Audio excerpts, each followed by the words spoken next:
Hello, America, and curling fans from Canada and Newfoundland. This is your host, Ryan Olson, bringing you the latest draw for the 2024 MoPac Mixed Playdowns, coming to you live from the San Francisco Bay Area Curling Club and brought to you by doubletakeout.com.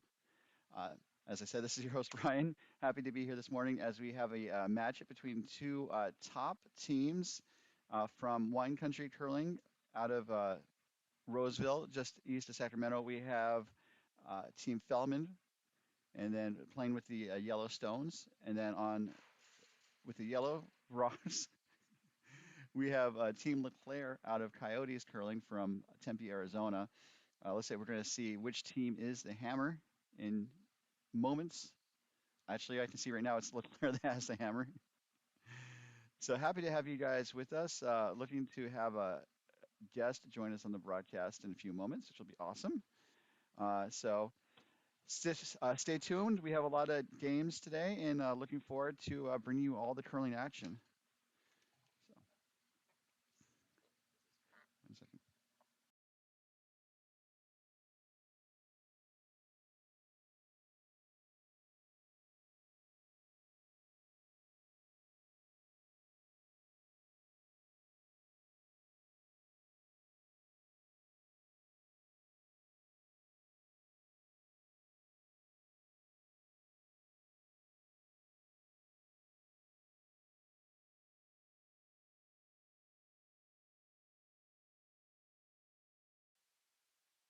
So I'm joined right now. If you want to turn off the mute mic, and then let me make sure the mic is actually active. Oh goodness. Okay. Maybe say something real quick. Hello, One more time. hello. Okay. I don't think it picked up. So I'm gonna try to fix the mic, which is always fun. As we see the players do their final preparations. We'll go into the split screen view, which is one of the fun views that we have, while I fix the microphone. Pretty cool setup. Yeah,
I'm going to just, it's not working. 1 second.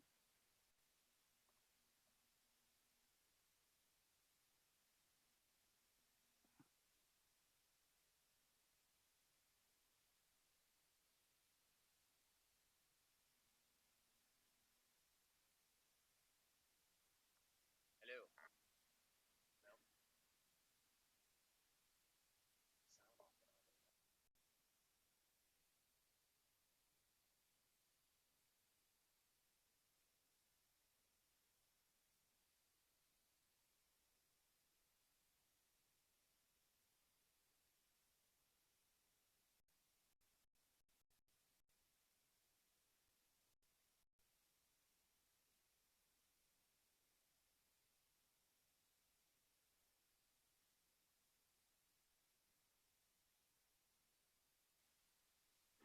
and on. All right, rocks in play. We're underway. We're going to figure out the sound and get back to our guest shortly as we see the lead for Team Leclerc throw a takeout shot with her first. And We've got a lead for Feldman, Steve Sampson. I think going to try to throw up a guard.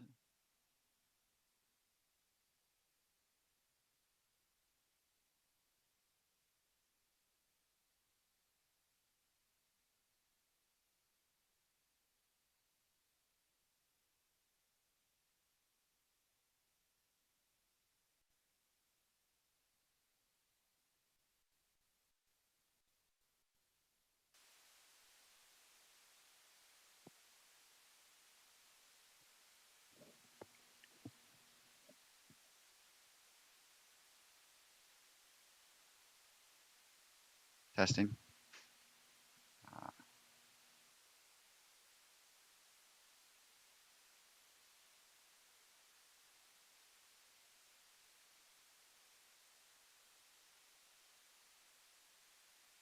so we see Roxon play.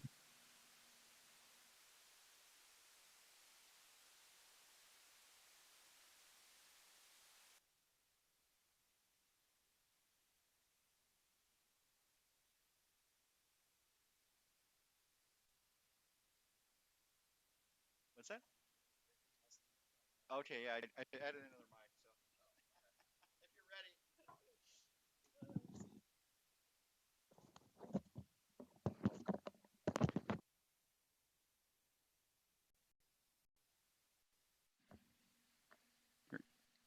Hello. There we go. So I can hear me in the headphones. Can you hear you in the headphones?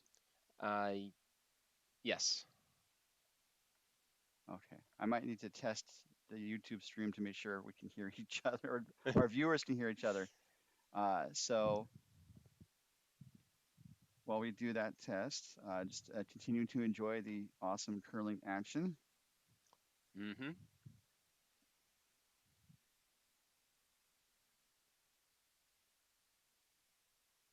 It's not too early, which is good.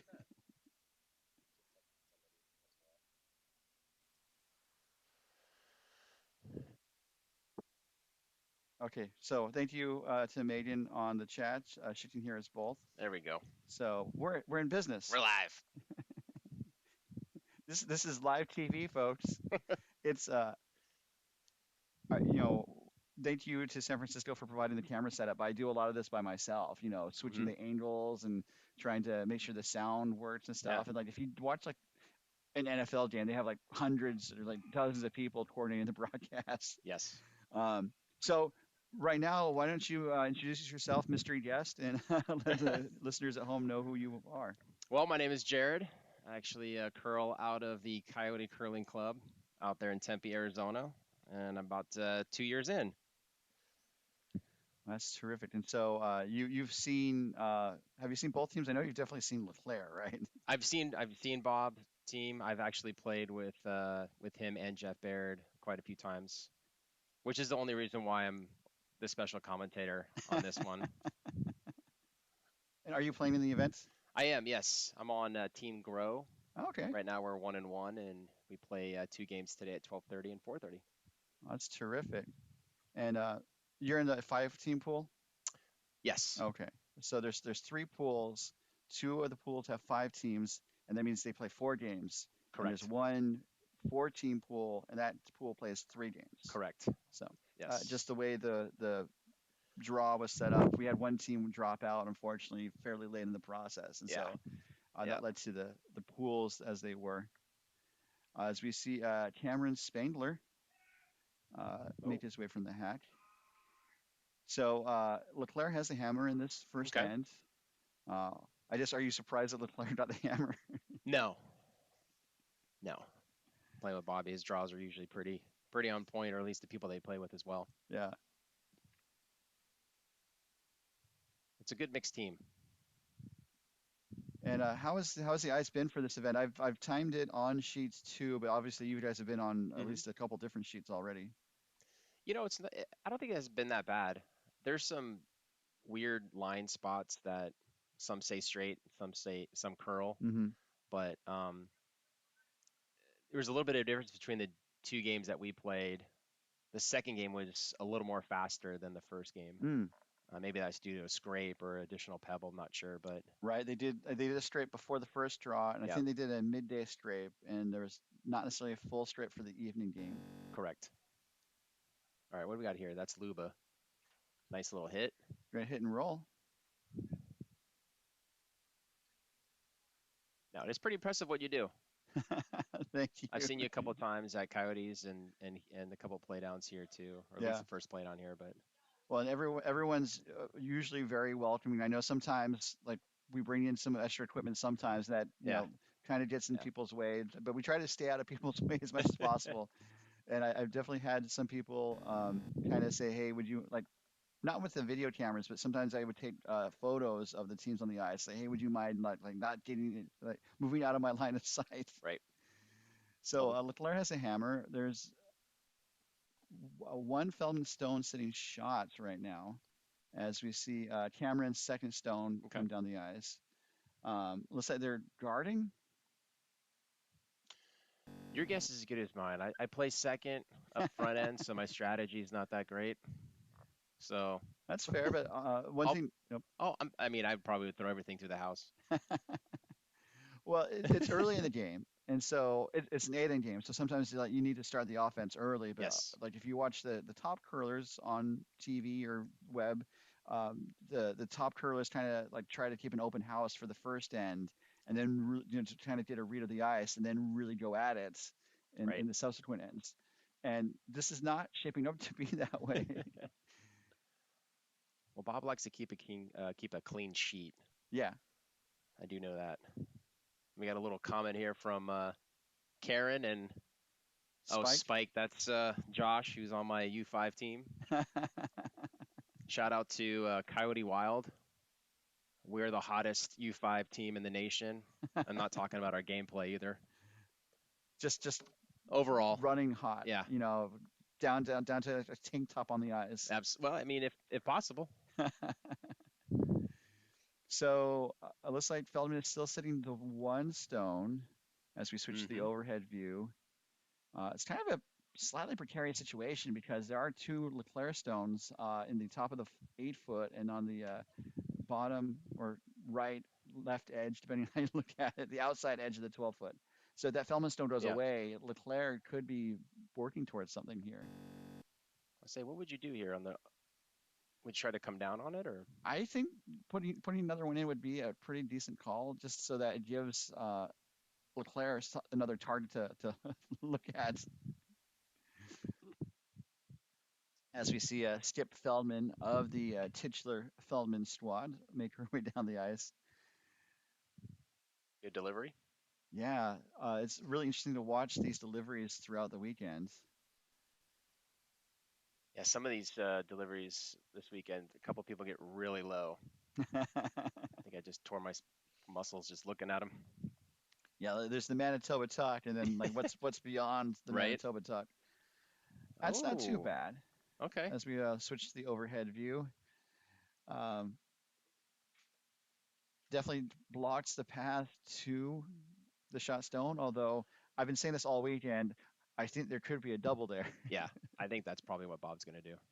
And Bob can bring the heat. Yeah, absolutely. He could throw some stingers out there. And Bob he's been to the Briar at least once back in 1993. So I think Bob's been curling since the 1800s. well, he's definitely a prominent presence at the Coyotes club. Just Yes, every time I'm there, he and his wife are often there and stuff. And he's great. He's super competitive on the ice, but he's willing to help anybody at any time. He shows up to all the Learn a Curls and some of the corporate events, and that's one of the good things that a lot of people at Coyotes do is they help each other out, but then they compete on the ice. got got one, but the shooter rolls Yeah, he's to probably the not side. happy with that. He might want to cut himself on that team. Yeah, Well, and the joke is that well, if you want to yeah. explain kind of the joke. The joke is anytime on Bob's team, his teammates make any or miss any shots, they're going to get cut mid game. So they always say that after the games. So But I there was another funny story about Bob's team, the Coyote Wild team that I on. We won the B event final at our U5 qualifier uh, at the end of last year. And Sunday he was practicing by himself, and I think there was a couple of us on our team went out there and said, "Hey Bob, we're playing you tomorrow night. We're kind of on fire." And of course, we showed up on Monday night, and he threw a whipping on us pretty bad. So don't ever talk smack to Bob because he'll get you. That's good curling advice. I mean, usually teams are fairly friendly towards each other, but if you start to do like, oh, we're going to bring it, it's like, well, I Hmm. mean, you kind of threw down the gauntlets, That's right. and the other team is going to respond in kinds here. Correct. And so as we see Katie's second stone, it's going to be very similar to the first. Looks like it could go. They wouldn't mind it going a little deeper. They actually want it to be in the same spot, which is great. Yeah. But There's again, still a hit there. yeah. And so with Bob cutting players, I joked that we should do like the Bob spiel or the Yes. LeClair spiel, where the gimmick, as it were, is that you can cut players during the game, and then they have to go to another Yes. team. So like you cut a player, and they say, okay, well you're cut, so now you're going to go to this other team for like the second half of the game or something like that. Yes. Yeah, he's the only team I know that has 7 alternatives to play with him. Yeah. I'd play the Bob spiel. Yeah. So again, it looks like LeClair is going to take on the double takeout. It's If he that, gets that, he gets 4, right? If he gets that double, if the shooter stays in, yeah, let's see what we got here. nice up weights. Now they're, No, it's got to go over. oh, it needs to No come way. back a bit. Oh, it Oh, just kisses it. all right. It doesn't push that top red into a scoring position, so it's just a steal of 1. Hmm. But Bob's not happy right now. you had to think that the end didn't go the way that LeClair was hoping it would. They definitely had a lot of rocks in the rings and just Yeah. was not able to punch out that Feldman. This is when he starts yelling, and we're close enough to the ice that we can actually hear him.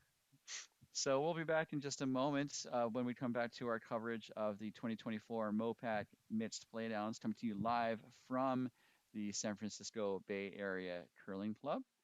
And coverage of this event is being brought to you by doubletakeout.com. Doubletakeout.com is the site for curling stat geeks. Throughout the curling season, proprietor Ken Pomeroy crunches the numbers and provides a ranking of the top curling teams in both men's, Hmm. women's, and I believe mixed doubles. So you can see how your favorite team in the world could be Schuster, could be Fujisawa, could be random team from Sweden that's not Hedin or Hasselborg. It's all on doubletakeout.com. Well, speaking of stat geeks, I'd like to shout out to our lead, Paige Peterson, the accountant. Right, currently right now he's golfing, which he does about 6 times a week. Go look out there, Paige. So these teams are among the top teams in the field, I would say. I mean, you definitely see Feldman and LeClair make their way into the playoffs. Hmm. Have you been able to see much of the Feldman squad? I have not. No, this is good to see them. I think I've seen them a couple times at Coyote. Hmm. Yeah, they also travel really well. Yeah, definitely. Before the Southern California Curling Center came online, there definitely was kind of not necessarily a pecking order, but you definitely Coyotes kind of set the standard, Hmm. I think, for MoPac. And then, but then you had a lot of clubs, I think, really try to reach that bar, as it were. And I think Feldman is among the squads that Yeah, does that. yeah. We definitely feel lucky at Coyotes, especially traveling a bit to different bonspiels and different curling places, talking to other people. They always have really good reviews and feedback from what we're doing there at Coyotes. So we definitely feel lucky. This is the second stone coming from Leeds Steve Sampson. He's been curling for 12 years. His previous experience was the Arena Playdowns just this Mm. past September. Also, lots of fun spiels and has watched many of his friends curl on live streams in MoPac National. So a fan of the broadcast. Yeah. And fun fact, I guess he was born with webbed fingers. Oh, interesting. So if you have the nerve to ask him, might as well. I don't know if that would help curling at all with the delivery or the sweeping. Might get stuck a little bit. This is the lead for LeClair. That's Tracy Drummond. Hmm. Another fun fact about Tracy, uh, during one of our bond spiels, she performed emergency surgery Oh on wow. another curler out here, David Hernandez. Oh, I think I remember Apparently, that. he left an earbud piece in his ear, and Tracy pulled it out with some tweezers. So that whole event she wrote off as a medical procedure. And that's one of the nice things about curlers is that they come from a lot of different walks of life. I mean, there are a lot of what I would Hmm. say professionals, but there's Hmm. also like Absolutely. uh, people. I worked in the news business. I don't know about what you do for a Yeah. living. I'm in cybersecurity on the sales side. Okay. It's not exactly fun.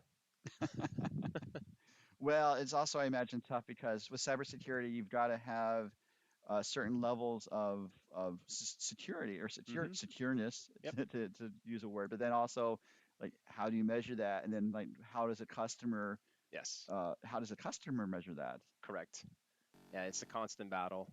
Security used to be kind of the redheaded stepchild of IT. Now it's kind of on the forefront with all the different hacks and breaches over the last, 10, 15 years. But Yeah. um, it's still difficult to work with some customers on certain things. So, and that's mostly because policies and um, the there's not enough teeth there on some of the fines and stuff with security now. Hmm. So once we'll get there, we'll get there. Well, and also like not necessarily for security, but like just networks and stuff. Like Yep. networks can say, "Oh, we have a 99.9% uptime," Yeah. but that means there's a tenth of a percent where they could be down and stuff. Correct. And so, like, with security, Correct. you don't even want that tenth of a percent. You Yep. want, Yeah. And nothing, like you said, nothing's 100%. And even security companies that have been around forever, um, we're always chasing the bad guys. Mhm.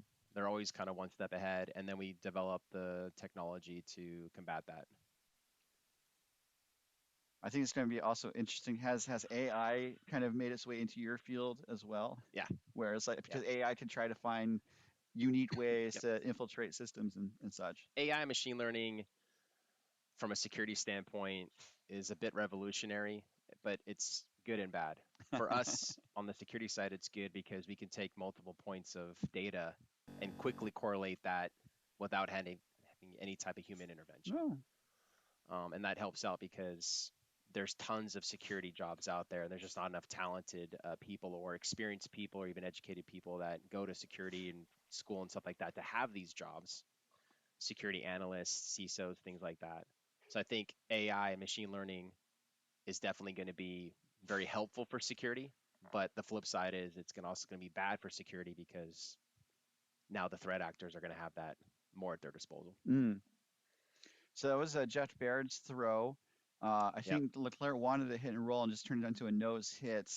And so now I think Katie Feldman is going to ask Cameron to do a hit and roll, just kind of based on where the broom is positioned. What do you think about Jeff's hair? I'm getting older, so like as an older gentleman, I think it's just nice to have hair. Yeah, I've been saying that for about 15 years. And for those that do not know, Jared is not does not have a lot on his dome. No. I would say close to none. Hmm.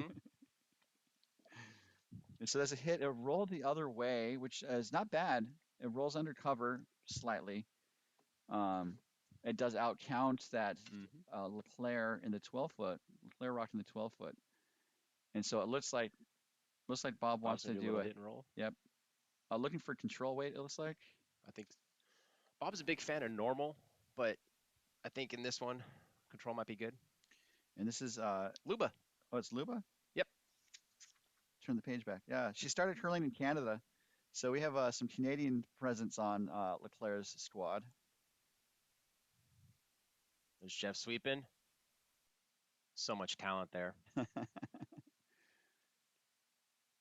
And that looks like Looks the pretty shot. good. Yeah. Shot is made. It's going to hit, Whoa, whoa, and whoa, where does it whoa, end up? whoa, It whoa, whoa. rolls across the house as Katie Feldman escorts it from the premises Mm-hmm. to the back line. It remains in play, but it's not scoring. And She's so like, get that out of my house. I try to come up with unique catchphrases and Yeah. then try not to overuse them. So I think she's going to try the same type of shot, asking Cameron there to basically do the exact thing that Luba just did. And Hmm. Cameron's been curling for 9 years. He has been to Arena Nationals, winning bronze and reaching the quarterfinals 3 times and the semifinals once. Hmm. So just So he, at one time, he could leap tall buildings. I'm wondering if he's a parkour guy. this looks close. It's going to hit and it's going to roll. And this is going to roll not as strongly through the house. It's going to Yeah. roll through under the center guard, but so it's exposed. And that was a rare sighting right there. Bob sweeping. Very rare. So whoever's watching this, you're seeing history here. So he's not necessarily one for the mixed doubles. No, you know he's mad when he sweeps. So this is Luba Brock's second stone. She started curling in high school and then was on the University of Western Ontario's women's team Hmm. in London, Ontario, not Britain. And she noted that uh, London was a curling and college town, but not the students didn't really have cars. So I guess she hitchhiked a lot of the time. Oh, she was using the corn broom. Yeah, Very cool. which is not allowed at this event. No. I say that it's not allowed for sweeping. Yeah. You can use the corn broom for a delivery device. Some of those older videos of people using the corn broom was quite fascinating. Like you're just standing up doing something. Yeah, I would like to think I could play with the corn broom, but when you read about it, where it's like, yeah, you sweep your brains out, and it's Yeah. like you have to do that for the entire game, and then also the corn broom loses its effectiveness very quickly. Yep. It's not as fancy as the brooms we have today. Yes, and broom technology really kind of surpassed, what we were expecting brooms could do, and that Yeah. led to that scandal uh, 8 years ago now. Have you tried the smart broom? I've not tried the smart broom. That's the one with the sensors in it, with the Yeah, pressure gauge it's. and everything. I hope that continues because that definitely shows some really good stats. Interesting. I know. I think for a while, I think it was like limited to like Canadian purchases. Like you'd have to have like a Canadian Hmm. address to buy it. We have one at Coyote. I don't know how we got it, but um, it's sometimes a little bit hard on the Bluetooth to get connected. You have to be really close to the broom, so maybe Mm. they'll fix some of that technology. But Well, then I know some clubs like Seattle Granite have what's called clutch, which has the sensors in the rocks. hmm, And so you can see the rocks themselves will say, okay, this is how fast it was moving down the ice. This is how many rotations there yep, were and stuff. And yep, it's kind of amazing how much technology is being brought into curling, yep, which I guess also makes sense. We're talking about how curling has a lot of professionals in the game. yep.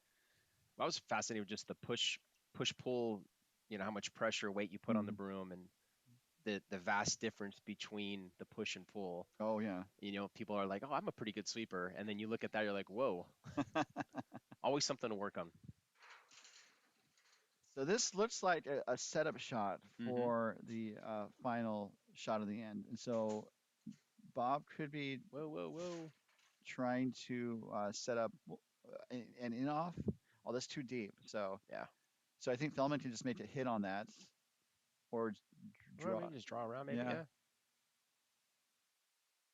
we're looking to guard. Or guard. Yeah,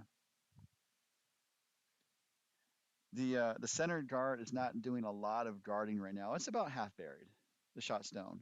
So by putting up another guard, it is staggered. Like if you put it like right next to that center guard without knocking the center guard off. It's a very tricky shot, but if you can have any sort of offset stagger, that would make any sort of double or pass to the Hmm. button a lot more tricky Interesting. or trickier, if I use my words. And we see Megan still on from Wine Country Curling Club. Yeah, and that's from your squad. Yes. How did you join your squad? Because, like as I said in a previous Hmm. broadcast, this is not club based. This is based on um, you can have different clubs or teams with players from different clubs. Yep. Although the team chooses the region based on where the majority of the players Yep. compete, or if it's two and two, kind of like it's a toss up. Well, I've never played with Megan or Dan before, or our Skip and Vice. Jen, who's our second, who's we call her the sniper. She I played with her a couple of times. I've also battled her against her in some social league nights. But Megan approached me. I think I was probably the sixth person on her list. Um, Everybody else said no, and then they decided to pick me up to play lead. So thank you very much. I'm having a blast. It's my first mixed event, and we're doing pretty good. So I would say the rock went deeper than they were expecting. It didn't. It went a little deep. Well, it went way deep, but it went past the shot stone. So if it was right next to the shot stone, that would be Yeah, utter disaster. I think here, um, I think they're going to try and hit and roll under the uh, I the think red that's in so. the top 4 foot. But I would say if they needed the points, they could try to do a double. Like it'd be Yeah, a thin double, or like a I don't know how you would describe that this double. is just the hammer throw. This is it, last rock, second end. Looking Move for a it hit and normal weight roll. here. Weight looks a little up, which I guess when you're Yeah, talking about pop, it looks pretty good. right on the Right on it. schnoz. Nice shot, Bob. That looks to be one. One yellow. So LeClair ties it up, and Feldman will have the hammer when we come back to our coverage of the 2024 MoPac Mixed Playdowns, presented by DoubleTakeout.com. While we're here, let's take a quick look around the rings and see how the other games in progress are going. This is a trademarked feature of our region, Around the Rings. No other curling broadcast in the world uses Around the Rings coverage. Are you patenting that? Coined and minted. Okay. And obviously, I'm joking. Like if you watch the Canadian broadcast, they talk about Around the Rings coverage. There might be very limited curling patents out there That's for true. sayings. Well, also it's from Canada, so like No, I hear you. I'm an American, so I can steal stuff, You right? should. Why not? I mean, we stole the telephone, we stole Naismith for basketball Yeah. and stuff. I mean, we stole Shatner and Trebek. I mean, we're stealing around the rings. So on that note, and all due credit to whatever Canadian broadcast coined the phrase around the rings. Definitely see it a lot on Sportsnet, Hmm. and you're going to see it right now on our broadcast. On sheet one, we have the contest between Team Norris of Curl San Diego taking on Team Murray, which is a primarily Coyotes team, Yes. but I believe they also have players from another club this time. And we played them our second game yesterday. Very close. We had to go to extra end. Yes, that was the first game. Oh, Murray is entirely a Coyote squad. There's a typo on the roster sheet where some of the club affiliations got copied and Yes. inadvertently. So, but this is Murray from Coyotes taking on Norris from San Diego. Murray's Uh, got three from Coyote. okay, yeah, Two of them, Brandon and Kimber, are longtime doubles partners. They've also did U5 together for many years. oh, So they've been playing together for a long time. so it looks like Murray opened up the scoring with a 5 spot in the first end and is really threatening again here in the second, sitting 2 in the 4 foot. And there's a lot of clutter in front of the rings there on the lower right. So Norris is, I think, looking for a like a angle run back to angle the red stone on the about 2 o'clock, 1:30. If the house was a clock dial. Let's watch this shot since we have a second, because this is going to be a critical shot for Skip Clyde Norris. I used to live in San Diego, and I don't think the club was around at the time, but it's like I would have definitely tried to make the time for the club if it was there when I was growing up. So this is Try pretty to tap up close. here. Yeah, looking to raise it. Oh, Oh, really, nice shot. really good. There we go. Cuts him down. and now it's Norris up one for the single point, and they All right. needed that to have a chance in this game. So Except, oh yeah, Sean's not happy. Look at him, just stone face there. sheet two is our feature sheet. We're tied right now. We'll get back to that in just a moment. Again, we're tied between Team Feldman of Blind Country and LeClair of Coyotes. Sheet three is our contest between Team Ewers of Silicon Valley, Orange County. I keep getting that wrong. OC Curling, and then Endicott of Coyotes.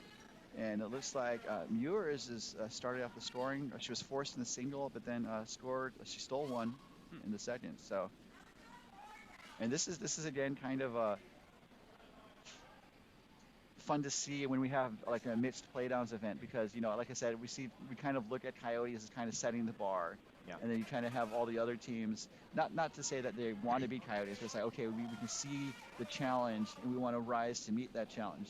correct. And I don't know if you've seen it even at like a 5 and under because like the players are less experienced, but there's still kind of a difference between players that can get on the ice 2 or 3 times a week versus arena ice. Yeah.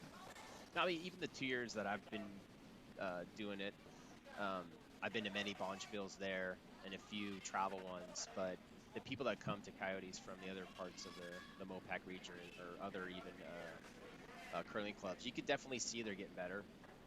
I'm not saying I'm the best, but it's great to see the people put in the time, the practice, and the effort, and they continue to come out and play. And you get better when you play Yeah. and practice. So I think it's great. Quickly recapping the remaining two sheets. Sheet four is a contest between Howells of Hollywood and Maxey of. This is the one with three clubs. It's Arizona, Yep. it's Capital from the Dakotas, and San Francisco Bay Area. Although they are playing shorthanded this week Yes. because one of the players couldn't be here, unfortunately. Very difficult. Yeah, and then so it looks like talking about setting the bar. Maxey is a former playdown champion, and they are definitely keeping the pedal on the gas as they're up 6-0 over Howells. And then on sheet five, we have Team Barajas of San Francisco taking on Team Siggins, the defending champions. And it looks like the defending champs converted with a 3 spot in the first end, up 3-0 after one.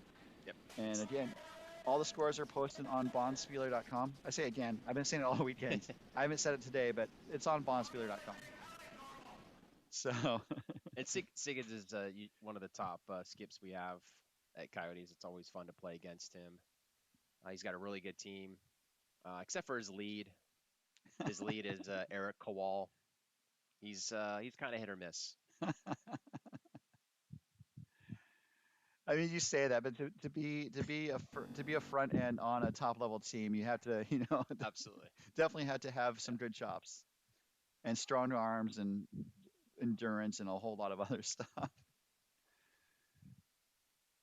I can say I like to throw leads. I skip sometimes, but I like to throw a lead. But I'm kind of older, so I don't necessarily have like the endurance to like last a full Hmm. bond spiel and stuff. Oh, you look 35.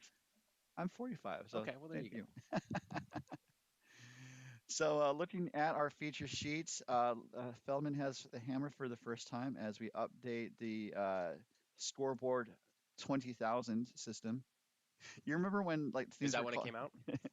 Yes, it's from the future. Do you remember like when everything was called like 3,000 or Yeah. 2,000? Like, Yeah. Wasn't that all so the video games back then, like yeah, Atari 3000 or whatever it was? Yeah. 2,600, Yeah, yeah, 2600. Yeah. 7,200.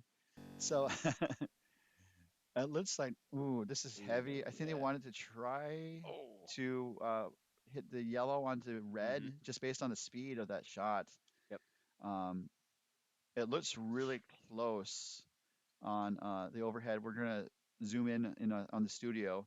What looks to be shot to you, Jared? I don't know. I think it looks Maybe it yellow, looks but yellow, but he was trying to run that back. Maybe red is. I'm not yeah. sure. Well, then, as I said during a lot of broadcasts, that the cameras don't lie, but they don't tell the whole truth Yes. necessarily. Correct. So, And Bob is aware of the extra cameras and video and voice recording out there, so he's probably a little bit tame this time.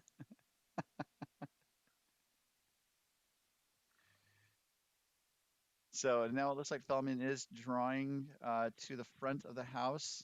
So given that she's not making a play on that yellow stone, I definitely think that they believe the red is shot, Correct. and this is going to split the rings if it gets in the house. We've seen some situations where they've come up short. This is not going to come up short in this case. It's going to go deep, which is not Not terrible. no, but also when you have the hammer, you're kind of conceding the front of the house Yeah, true. a bit to LeClair, but not too bad. It's now sitting third shot. No, it's shot. That is shot. Yep. Of course, have you played some of the variations where it's like, okay, the outer ring is where the scoring happens. Like the further in you Yes. go, you lose points and stuff. Especially playing either social league nights or U5 games. Sometimes the outer rings, the biters, they come into play. Yeah. So, are you going to be at the MoPac 5 and Under next month? Yes. Oh, great. Yes. So that is going to be here at San Francisco. We only might have three. Our vice, who's probably still listening, decided to go to Alaska that weekend to watch the Northern Lights. I don't know who would do that. Well, who's opening for the Northern Lights? Oh, that's probably Led Zeppelin. Led Zeppelin. Yeah. They'll go over like a lead balloon. So that shot was heavy by Aluba, unfortunately. Hmm. And there's Megan. You were always my secret first choice. Oh, she's such a sweetheart. Also, great hair. Oh, just like Jeff. Yes. Not as much gray though. So this is at Cameron's second shot. I think that he has another crack at this draw, and I think he's definitely going to take advantage of it. It's still a Oh, little heavy. yeah. This path might be a little Maybe try to get faster. down on that yellow. That might be the backup plan. Okay. Yeah, not too shabby. Because that red that was just delivered is pretty locked onto that yellow. Yes. It can't get rid of that red. And that yellow might be out counting the other yellow. So they're probably sitting two instead of three, right? Yes. Yep. Hmm. And that'd be kind of the danger too, is that if you hit the reds to try to blow it up in the back and stuff, it could push Yeah. things. Yeah, I think it's too dangerous. I think he's just going to draw in. It looks like there's a little bit of cover.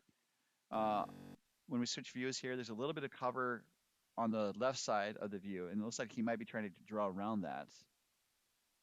Hmm. Nice. You might have another special guest. I think Megan said she wanted to chime in since the team LeClair is playing is she's good friends with. So we'll see. Oh, terrific.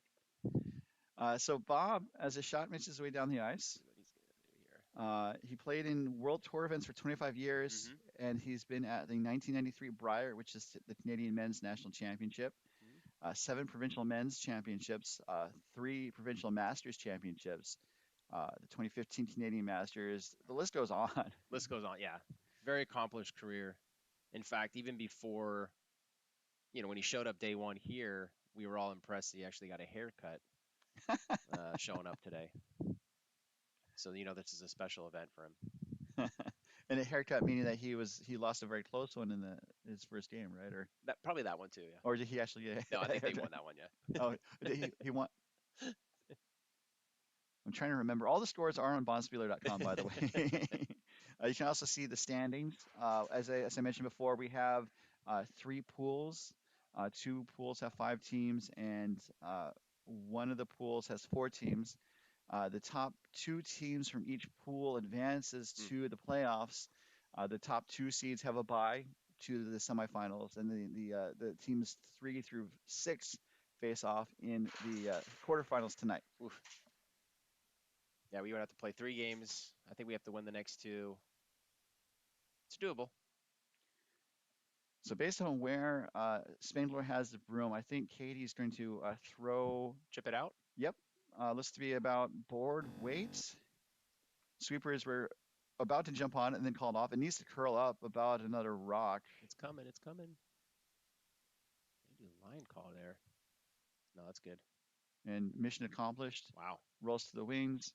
and it sits down on the edge of the 8-foot ring. Ooh, is that 3 It red? looks like it's 3 right now.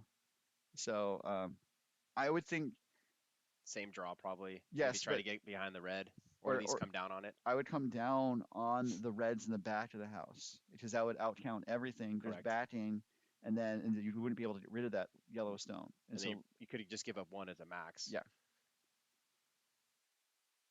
still talking about the first end where um, LeClair had something going and just was not able to pick out the Feldman shot stone. And here, Feldman's just kind of piled the rocks in the house, and LeClair just Uh-oh. That's not bad. He's got it. Might have to sweep that or no. so now they're sweeping for line. The weight's pretty Weight's good. good. Yeah, they want it on the back of the 4 foot, but again, Might right have to overcurled maybe just a hair. yeah. So Feldman could take it on. I think you could Yeah, because also you have a potential to get to 2 or score 3. 3. Yeah, Yeah. If you run the yellow back into the red at yeah, at another angle, maybe you lose the yellow, but you still save your shooter and you have yeah, 2 or 3. 2 or 3. Yeah. So that's what they're going to do. I mean, this is you got to take your opportunities when you have them. You kind of have to decide, like Hmm. curling, you have to decide when to commit, to go all in. And this is an all in shot because I mean they could draw for 1, but you're playing a top squad in Bob LeClair. So Megan just said I just got cut from my U5. Yeah, I think I've been cut probably the last 6 months. You can ask Darren or Skip. so this is Katie Feldman, Stip of Wine Country, curling for 8 years. A frequent presence at our playdowns for both men's, women's arenas, looking to chip out this yellow for multiple points. The weight's really good. Let's see if it's on target. Not bad actually. So it's going to chip it out. That's got to stay. Oh, Oh no, so the shooter that's okay. rolls through the house. The yellow does jam, and so it looks to be just 2. But it's also going to be a situation where we wait to see Yeah. what they post. But they also didn't measure, so I think they didn't think it was close. So we're going to take a 1 minute timeout. We're going to take a pause just because it's always good to Hmm. pause and reflect on what we just saw. So you guys do it at home, and we'll be right back in All just a right. minute to the MoPac 2024 mixed playdowns coming to you live from San Francisco Bay Area Curling Club.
We're back to the 2024 MoPac Mixed Playdowns presented by DoubleTakeout.com. So we're watching the lead rocks come make their way down the ice as we see Tracy throw her first rock, I believe, making a takeout on that shot stone that Steve just threw. Actually, no, it's a corner dart. Although this looks to be going a little deep, and that's also going to go into the house.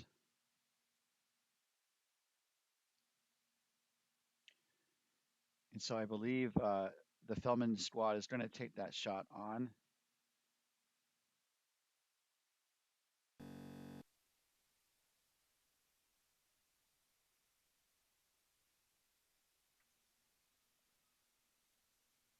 So Steve's been curling for 12 years, as we mentioned.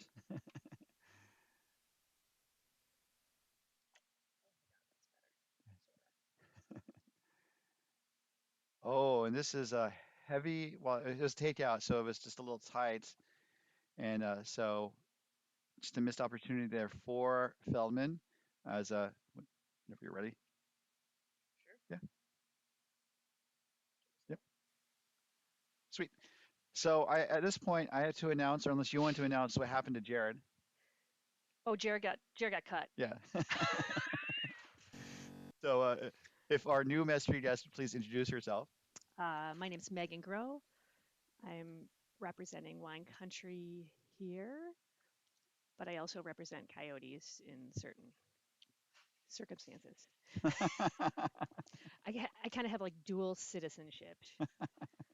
When you were repping your own squad at this event. I am. Yeah, Dan and I played together last year, and we had a great time and really play well together. So, and then I play with Jennifer on our MoPac women's team. And this is Leanne Shearing. I haven't mentioned her yet at this event. Leanne is the second for Feldman. She's been curling for 3 years. She's a Canadian who's never curled in Canada. And it looks like she got hits this time. The yellow jammed on the other yellow, but got rid of at least one of the yellows in the house. So Leanne and I have 6 degrees of separation. Oh, really? Yes. She curled, or actually didn't curl, in Fort Erie, which is over the border of Buffalo, where I grew up. Hmm. And she was a figure skater at the same club that I was skating at in Fort Erie. We never crossed paths. And then all of a sudden we start curling together. It's kind of a small world sometimes. It is, for sure.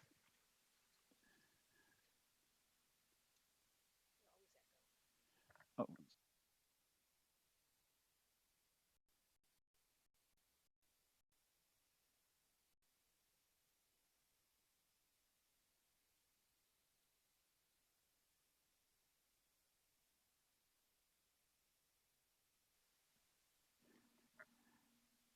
so it looks like Tracy put up a center guard, and so it looks like Leanne is going to take that on.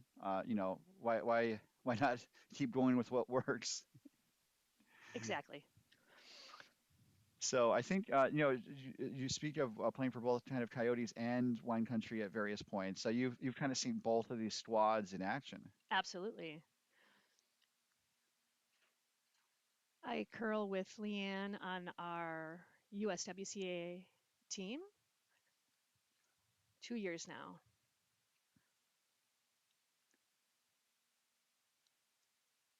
And then I just one thing that I was talking with Jared about is that that was you, I guess, right? In the chat. It was.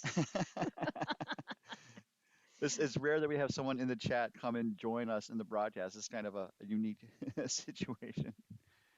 So as we see Jeff's next shot make its way down the ice. So I was earlier saying that these are kind of amongst the top of the field. I don't know if you would say that. Oh, I absolutely would. That was, Katie and Cam have been curling together for a long time, and Leanne joined them a couple years ago. So Wine Country is a very tight knit group, and they tend to share players amongst their teams, and they all know each other how they curl. So it works out really well. when also they find people that are willing to travel. I think Absolutely. that's an important thing for I think competitive teams to really develop. Right. That's also something I've seen, I guess, throughout the competition because going through these player resumes, like some people are saying that they've only been curling for 1 or 2 years, but they've been to like 5 or 6 bonspiels already. Absolutely. Like, Jared and his U5 team, they really made commitments to start curling at different spiels and do the U5 circuit, and they've done really well. And so for you, I don't know if you want to say, but when did you start necessarily traveling for curling? Kind of right out of the gate. Oh, that's awesome. My first spiel was MoPac Women's in Portland. Okay. I literally was on the ice 6 times before I went. That's crazy. I didn't start going to bonspiels until my third year. I think that's really what Coyotes and wine country are all about, is encouraging people to do that. And I know wine country actually has held some seminars on what do you do when you go to a bonspiel. Mhm. Eat all the strange food that you can. Find all the good restaurants and Have the 5 martini lunch. right, how to find the best Airbnb, which Katie is a master at.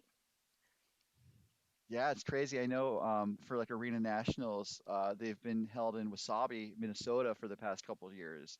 And I had looked for Airbnbs in that area, and there's like nothing. And Nope, it's like, and then I talked to one of the teams that went. It's like, oh yeah, we stayed at an Airbnb. It's like, how did you do that? There's only two in the area. I have to say the wine country people are amazing at it. And that was an amazing shot there Yep. from Cameron to draw on top of that yellow, taps the yellow to the back 12. So looking at this end, we're already to third rod. So where do you kind of see this end shaping up? Lots of draws right now. Yeah, I mean, I think both of them have very well-rounded games, and this looks like it's just going to be the draw for here on out. Hmm. Yeah, and this is almost like a mixed double situation where you have front guards, but there's not super cluttery, Right, and so that you can get access to the button until someone like say right. Luba maybe closes the door. Well, that definitely happened to us last night.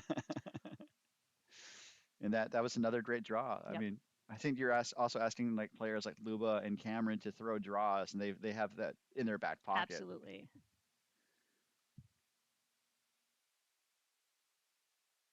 And so it looks like as Katie Feldman makes her way down the ice, um, they're just going to try the draw again. Uh, Feldman is up 3-1. We're going to take a 5-minute break after this fourth end, and I know Megan has a sandwich here, so I imagine she'll probably dig into that sandwich during the break. Most likely. Um, but it looks like a draw sit on top of it. She, I think you want to be on top of it. You don't want to be in a position where Bob can like hit it out. Right. You want to be at least nose, maybe even a little on the left side of it. Yeah. Yeah, there's some cover, so you can still use that cover. This has got to curl a long way. That was a lot of eyes. Yeah. But But it also, does. It does curl yeah. over. Look at it. There it goes. Oh, look at that Yep. finish. Wonderful. Great shot, Katie. Yeah, I don't think you could draw that up any better.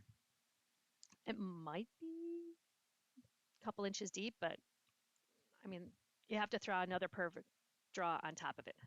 Or Bob could peel it out. There's that. Yeah, if it was like if it was yeah if it was a little shorter, that would be okay.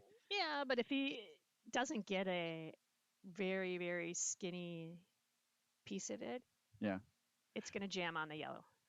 that's true. Although looking at the angles, we'll switch back to the overhead. I mean, you could also have a double jam perhaps, depending on how it's hit, Right,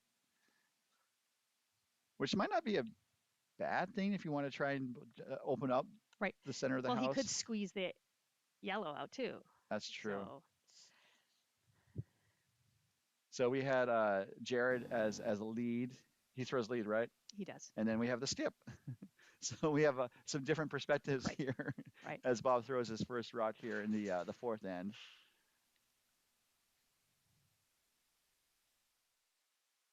Called him off.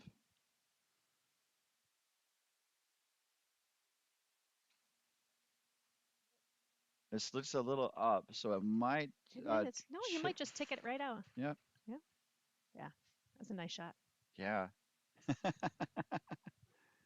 And that's all the way you need. We were kind of joking before that Bob can throw high heats, but that was a very delicate Right. weight, and I think just underscores the truism or just the good advice that you don't need to throw a missile to move rocks around. Exactly. And that's kind of what we learn as we grow as curlers is that you need to have all those shots and you need to be able to throw lighter weight take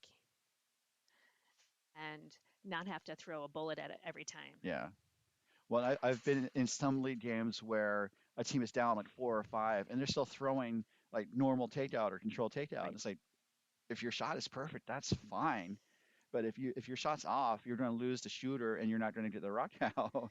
Exactly. Last year I was really working hard on my own game and that was my biggest challenge is throwing softer weight Hmm. takeouts. Yeah, so I liked throwing lead. That's how I started. I skip sometimes now, but as a lead, it's like okay, so I'm used to doing draw weight. So to throw a little up weight is pretty much in my wheelhouse. It's different when they say, okay, now throw like peel weight. It's like I'm a lead, right? Well, and it's the accuracy of it. Yeah. Right? You can throw 7-second stones if you want to. Oh, that worked out really well. Yeah. But if you're not accurate, Yeah. So we saw Bob throw a gentle weight takeout. Do you think he has another one in him? Because if he punches that red between those yellows, he could score three. he has it in him for sure. But this is I don't think throwing heat at this would accomplish the goal as Again, much. you don't need to. Yeah. It's like maybe board, if that. And he can choose it from both turns. It looks like he's doing the counterclockwise out turn if you're a righty. That's something that they never explain on curling broadcasts is like how the turns work and stuff. So I try to use I'm both. glad you're doing that because I'm a counterclockwise person, Yeah. not an in turn out turn. Which it's just one of those terms that I just developed over time. It's like, oh, my elbow is going rotating outward, so it's an out turn, or Yeah, yeah. He's throwing a little up weight. it's curling a lot. It looks Look really at that. close. Okay. Nice. Yeah. So punches out the red. It does clip one of the yellows on its way Gets it. out, and so is a score of two to tie things up. It's a whole new ball game as we Absolutely. head into the fourth end break. So we're going to take a 5-minute break with the teams, just to stretch our legs. Want to thank Maiden for joining us on the broadcast. Thanks for having me. If you want to come back, you can come back, or you want to bring Jared back on. I might just do that. Thank you so much. We're going to be right back as we return to our live coverage of the 2024 MoPac uh, Midst Playdowns. That's the name of the event. And just another reminder that this event is being brought to you by doubletakeout.com. Doubletakeout.com is a site for curling stat geeks. You can check out the rankings of the top men's and women's, and I believe mixed double teams from around the world, updated throughout the season by proprietor Ken Pomeroy. That's doubletakeout.com. And we'll be back in just a few minutes.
Welcome back to our continuing coverage of the 2024 MoPac Mixed Playdowns, coming to you live from the San Francisco Bay Area Curling Club in Oakland, California. This is your host, Ryan, running solo for now for a few minutes.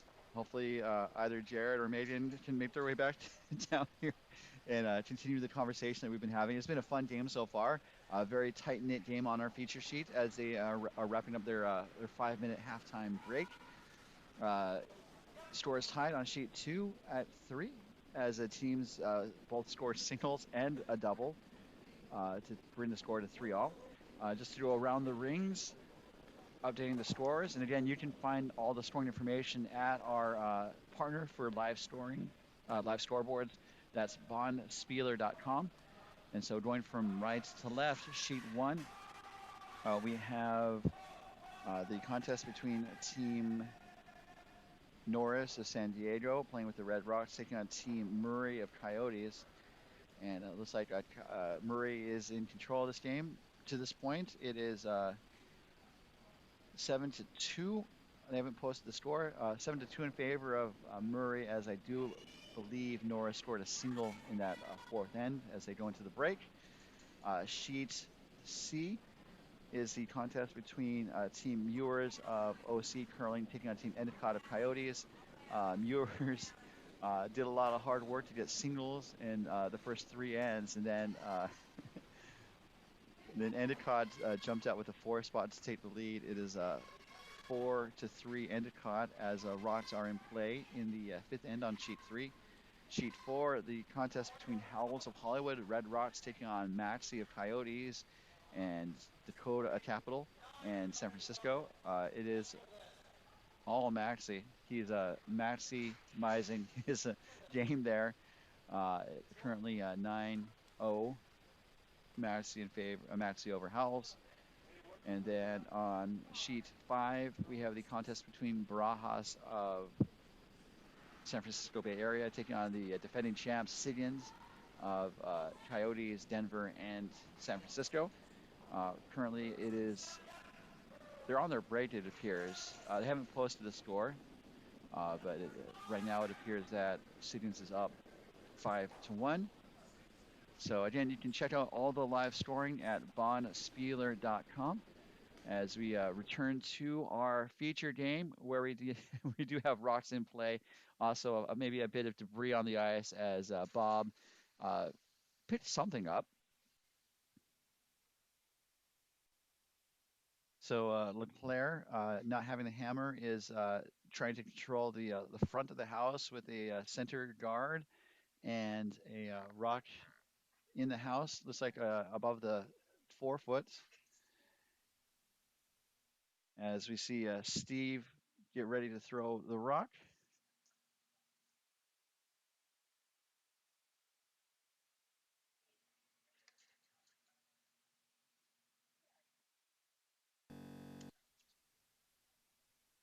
Listed they were going to try and draw around the corner guard, but it's going to end up tapping that corner guard back. Pushes it into the top of the house, I believe, as we take a look at the overhead camera. And I will have to say I was wrong. It's about a half rock outside the rings. But this is it's still a guard.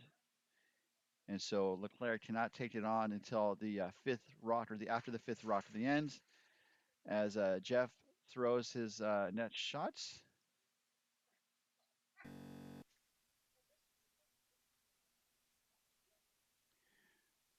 I thought they were going to try and draw around, but this is going to end up being another guard,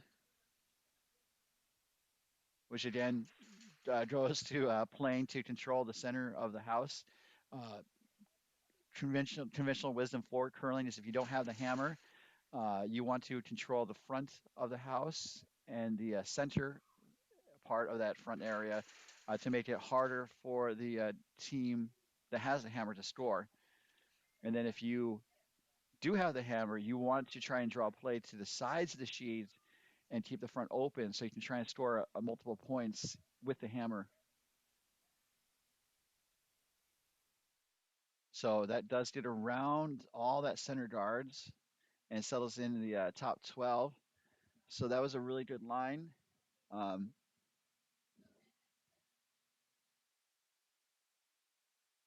I say it was a good line.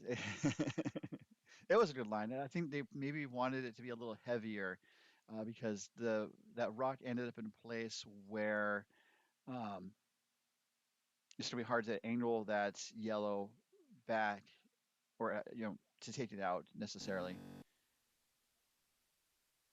And so now LeClair is asking his second Jeff Bear to kind of follow that stone down, and that was another good line and good weight. And so now it is LeClair sitting two. And again, just to point out the situation that by controlling the front of the house and controlling the center of the sheets, it's going to be hard for Feldman and the second Leanne Shearing to get into the center of the house to even score. So LeClair is really doing, I think, a solid job to control the front of the house in this first end or the fifth end. We're in the fifth end,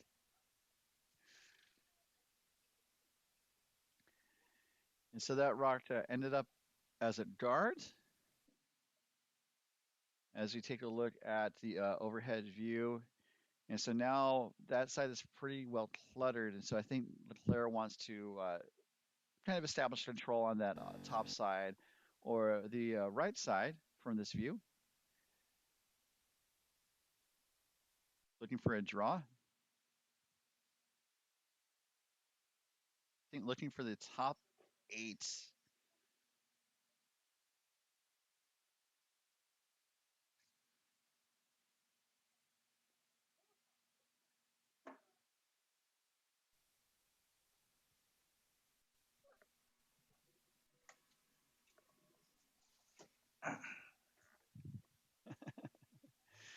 So you might hear some background noise in our studio area. Later today, actually starting at 11 and going to 5, there's going to be a vaccination clinic, a free vaccination clinic being held by the club. And so if you're watching on the video and you're in the Bay Area, you can come down to the club in Oakland today or tomorrow, 11 to 5, both days, and get a free flu or COVID vaccination. And if you do have Medicaid or insurance, you're asked to bring your cards down to check for coverage. And so again, that's being brought to you by the San Francisco Bay Area Club, USA Curling, um, MoPac, and a group that I will double check. But the goal of that group is to KO flu and COVID. As we see Cameron Spangler's next shot come down the way, looking to open things up. He's going to get one, and that's it.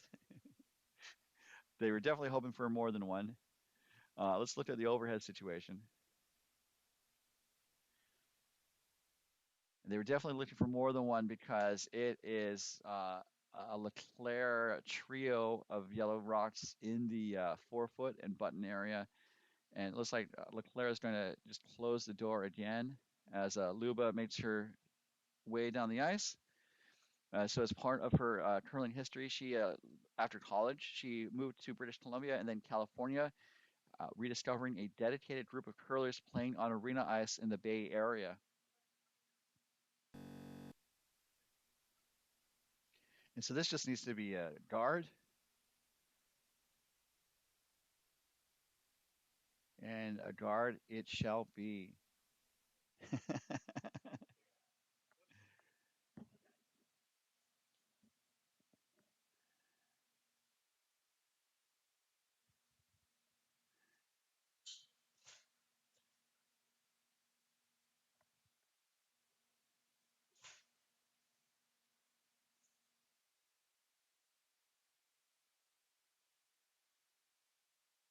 So another upweight shot.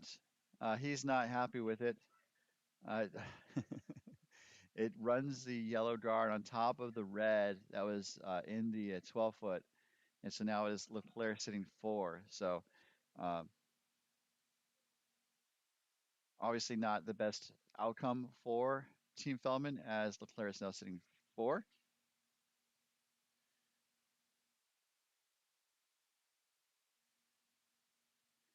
So we are very quickly 2 skip stones. Feldman has a hammer, but LeClair looks to be in control of this end.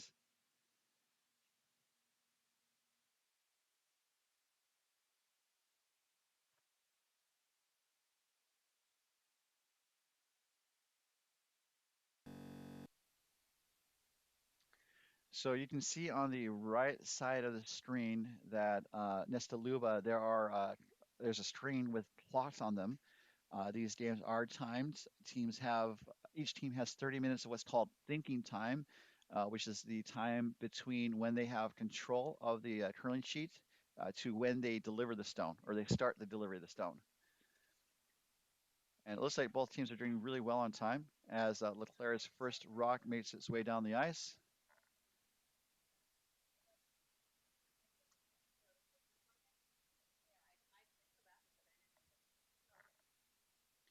And just looking for a guard.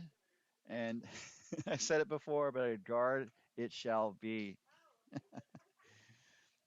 So again, this vaccination clinic happening today at the San Francisco Club. Again, 11 to 5, both Saturday and Sunday. It is being brought to you by the San Francisco Club, MoPac, USA Curling, and Coaching You Up, KO Flu and COVID.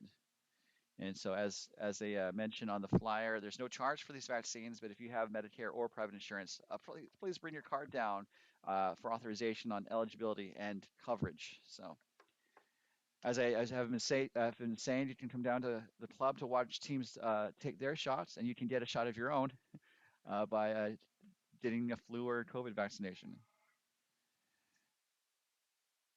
And speaking of shots, Team Feldman has a tricky one here. It's not a really great option as they're looking to do a double run back on the red, red on the red, and to kind of, I think, kind of scoot past the yellow that's in the top 8 foot to the button. So I think this is one of those shots where the level of difficulty is quite high. Although Katie Feldman is definitely one of the skips that can make these types of shots.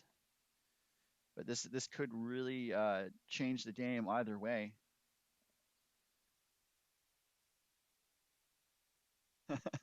A fun fact about Katie Feldman is that she is a Swiftie. Looking for the red rays.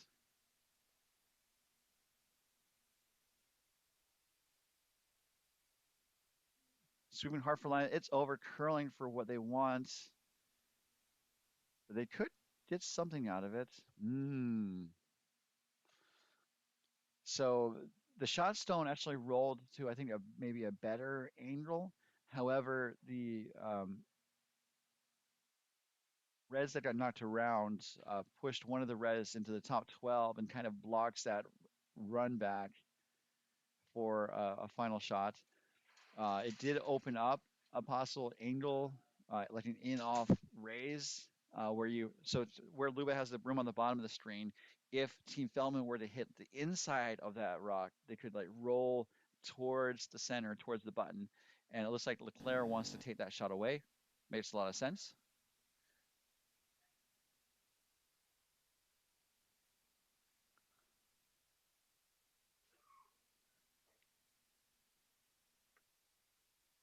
So when not competing or playing in club leagues, Bob can be found at his hometown club coaching, instructing, and sharing his love for the sport with new curlers. And this is a shot to clear that red, and the shot is made, and the shooter rolls into the house and actually pushes one of the yellows back. It doesn't change too much of the situation in the house. It looks like LeClair is sending 3, maybe 4.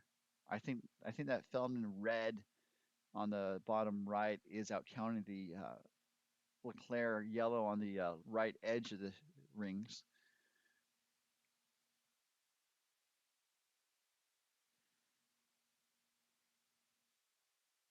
So there's not really a good run back now. It's possible that they could chip that red that's on the rings and just tap it back to the forefoot to cut LeClair down to one or two. I think this shot they're doing is probably the safer shot. They're going to try and draw, I think, to draw to the forefoot. I think they're conceding a single point at this point, which is smart. You have to look to the scoreboard. You have to look to the situation on the ice, and you can't give up multiple points here. You can come back from a steal where you give up a point or two to the other team, but three or four is too much, especially against a rink like LeClair. So this is a new path. They jumped on it, saying "gotta go," and I think the concern is that it's light on the side. And it's really close. Needs to finish a little bit, but a great shot there. That could be a game saver for Katie Feldman in her rink, as LeClair was knocking and only came away with a single point. But still, it's enough to give LeClair the lead as he takes a 4-3 lead as we head into the sixth end of a potential eight ends of regulation. And we'll catch the next end when we come back to the 2024 MoPac Mixed Playdowns, presented by DoubleTakeout.com.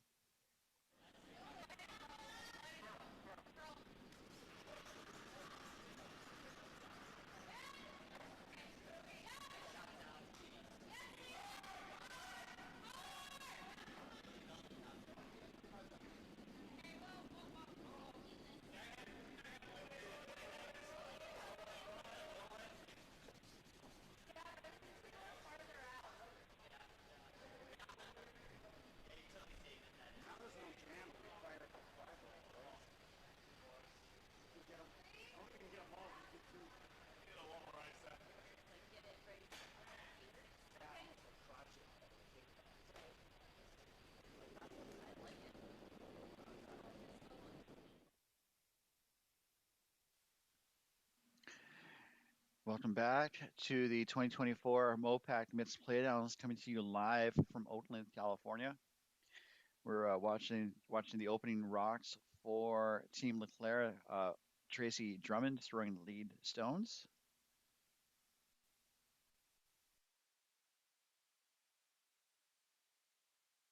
And I think they're going to draw into the house, which is another strategy to kind of force the other team to hit if they want. Or again, if they choose not to hit and draw to the side, which looks to be what Katie is going to do, it basically allows the team without the hammer to establish that critical control of the center of the house. As we watch Steve get set,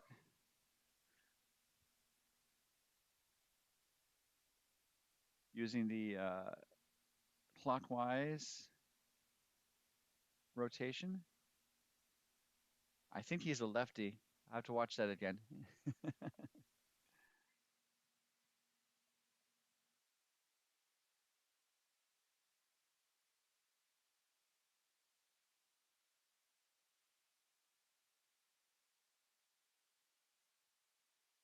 And that is a really solid center guard, ending up in the one zone. I say one zone. Curlers have divided the guard zone in front of the house into thirds, and then the house itself into sevenths. So there's a zone system that's 1 through 10. One is by the blue line, the hog line, and then 10 is the back line. So curlers, if you hear them on TV, shout like seven. That's the T line. If they shout three or four, four is the top of the house. And so in this case, this is a shot of it's in the four zone, or just over four. So curling knowledge, and knowledge is power.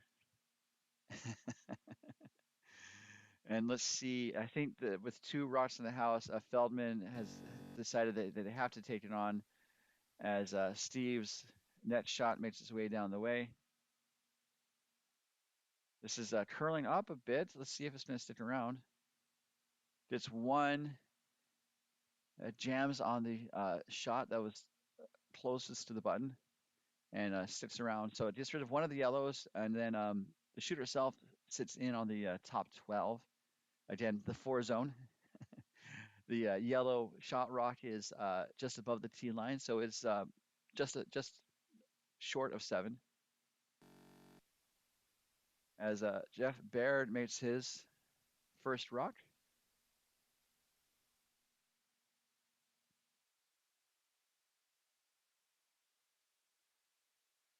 And that looks pretty good to hit and roll towards the center.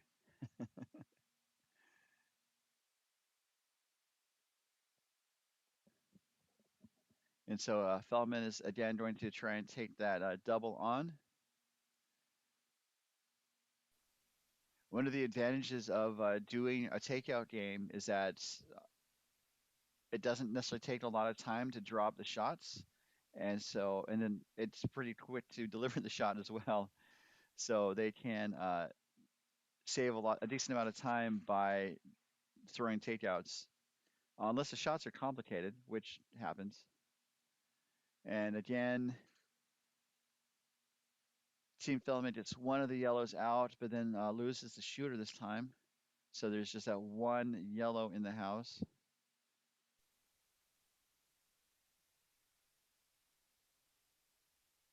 As Jeff delivers his rock, he was the skip of the 2020 MoPac Mist Championship team. Was also the two-time men's MoPac champion, playing second for Team LeClair. That's the wrong one. There we go. Looking for a guard or something to block the path to that shot stone. And so that was a good shot as Feldman looks to just draw now. The takeouts are off, pardon me. As Leanne gets set.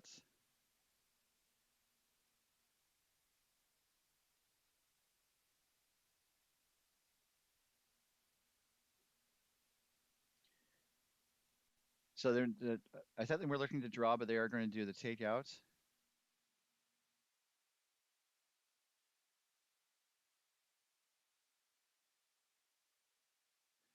And they're going to get one, and that's all. That was close. It just skirts past the shot stone without too much of a how do you do.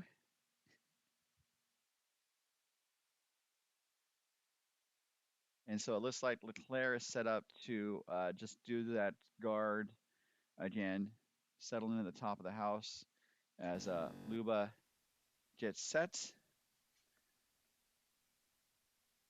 So Luba's been to a lot of different locations. So she went to British Columbia, then California, and then she also made her way to Atlanta, Georgia, which she noted made uh, finding time to practice with her team, her California team, challenging. They would meet in Denver to practice for 4 club nationals. This guard is over curling a bit, and LeClair kind of waved them off. And so now that guard isn't really guarding much. It's only guarding a very thin wafer, a wafer thin part of that shot stone. And it looks like Cameron is going to take on the takeouts.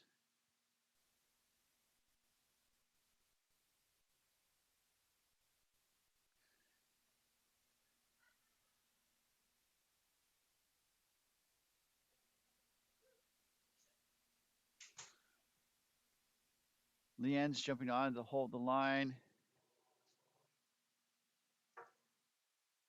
And now Steve's helping to push it over. It does clip the yellow. It's going to go through the house. It's going to stick around. It does stick around. It spins back. So it does open up the scoring area a bit, but it's still LeClair sitting one.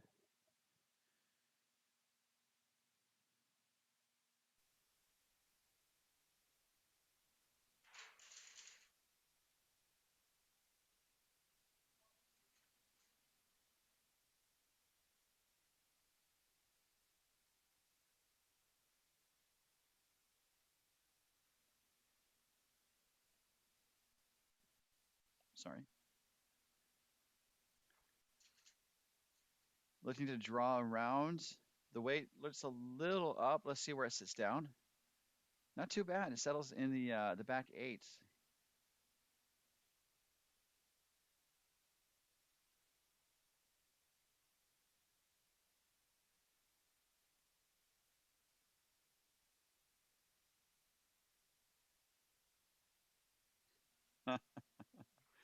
Thank you to people playing, commenting in the YouTube chat. It's always good to have the feedback,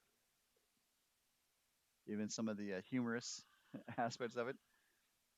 So Cameron Spangler is being asked to draw basically on top of Luba's last rock.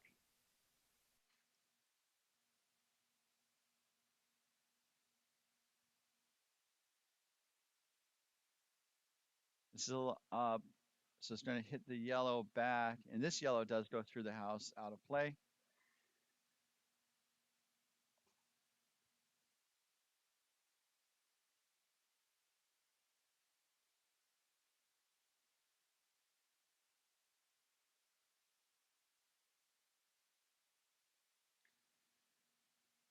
So I think LeClair is at this point opting to keep a clean sheet and tap out the red.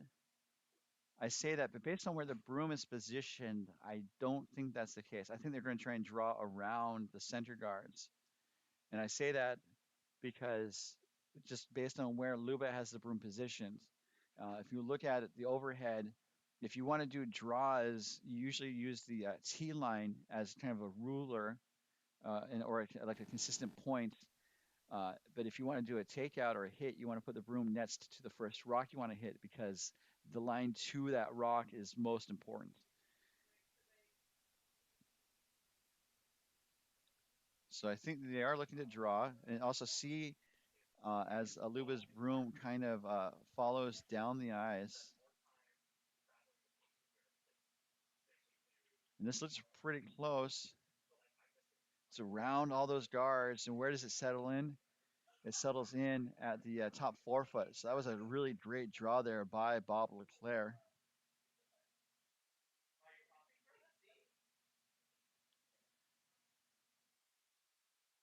No, thank you again to everyone tuning in. We really appreciate presenting these broadcasts to showcase the best of what our region has to offer to friends, family, and viewers from around the world.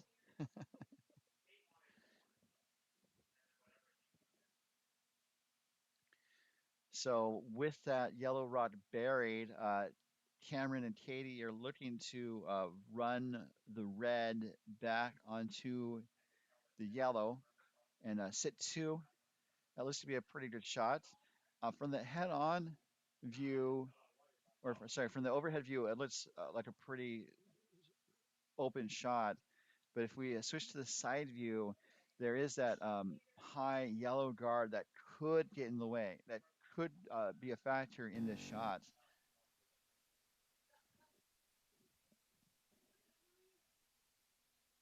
So Katie's been to Arena Nationals several times, winning bronze twice.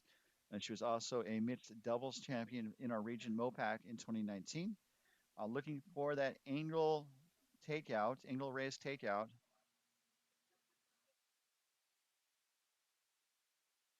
So around that yellow guard, makes contact, hits the yellow out, and then the shooter, or sorry, the red that was raised rolls wide, and so it's exposed.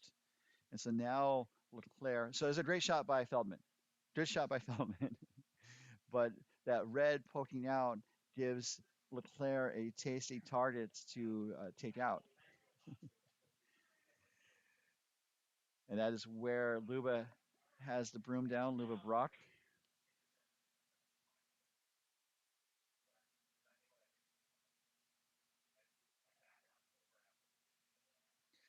Actually, Bob's taking another look at it from the far house, the far hack.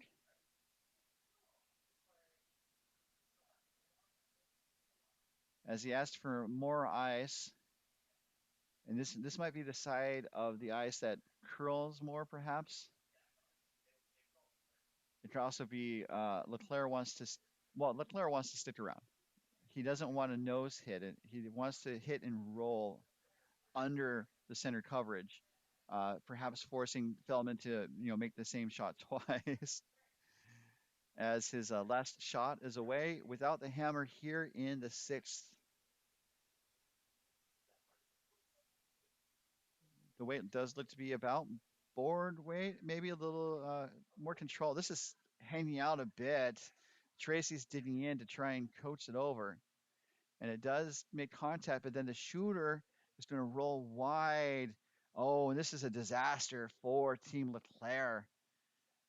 So not only did they not push the red shot stone out of play, uh, the shooter, LeClair stone's not shot. And so now, after throwing some up weights, Feldman just has a very straightforward draw to the 8 foot to score 3. Mercy me. But again, that's why we play the game. It's fascinating to see how quickly an end can turn, and we just saw it here, folks, as Feldman has 2 in hand, going for 3 with her draw here. Last rock, 6th end.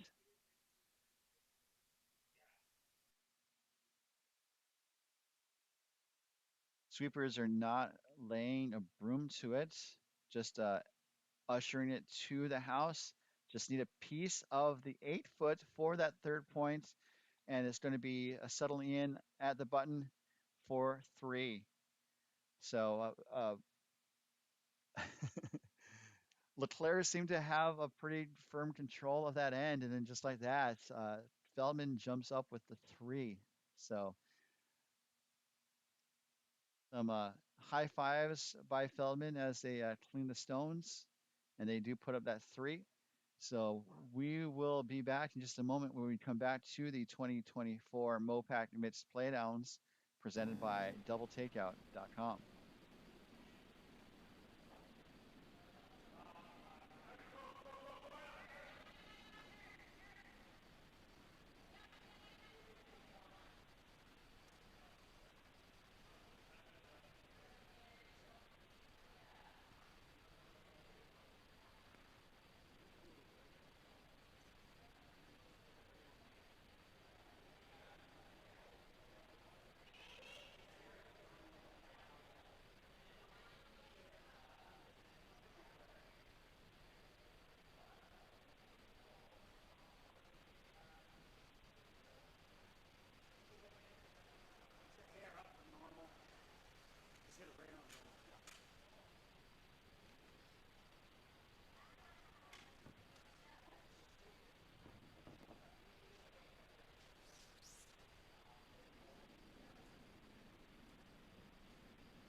Welcome back to the MoPac Mits Playdowns, coming to you live from the San Francisco Bay Area Curling Club. Taking a quick look around the rings. Looks like a couple of the games, three of the games may have ended. Again, all these scores are being posted to bondspieler.com, so you don't have to wait for me to do an update. You can check it out for yourself, as you can see here. So sheets A, sheet one ended with Team Murray of Coyotes taking a 9-2 win over Team Norris of San Diego.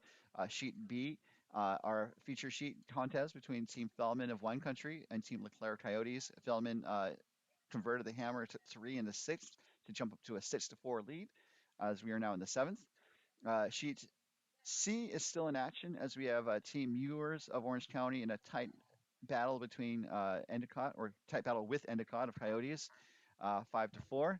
And then sheet D ended early with Team Maxi of Coyotes, Capital, and San Francisco Bay Area taking a 10-2 win over Howells. And then Team Siggins again wrapped up early, taking 8-2 win over Team Barajas of San Francisco. So again, all those are on bondspieler.com. And then we might have our guest come back. So let me get my station set up.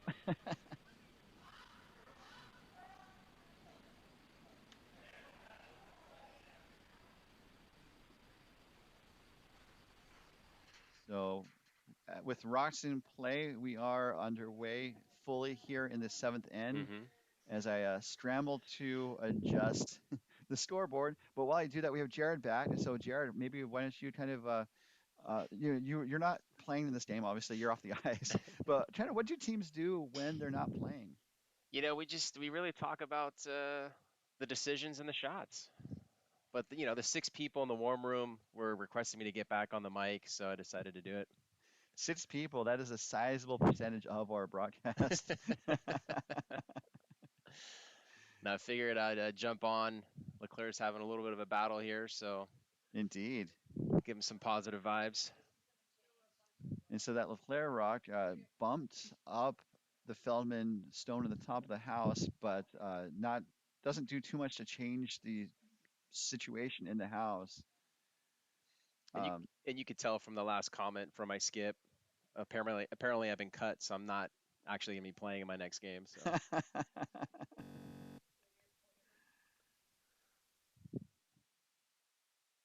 so this is a Leanne's Nets rock Bob's got hammered down two. in the seventh. So of 8 possible ends of gameplay, as we saw from the recap, teams can choose to resign early. That's true. Um, what was it like when you found out that you can just say we're done after a certain number of ends? It's actually great. And that stop the bleeding is we like to say. I mean, it's kind of different because like you're from wine country, right? Yes, or Coyotes. oh, if you're from Yeah. Coyotes, okay.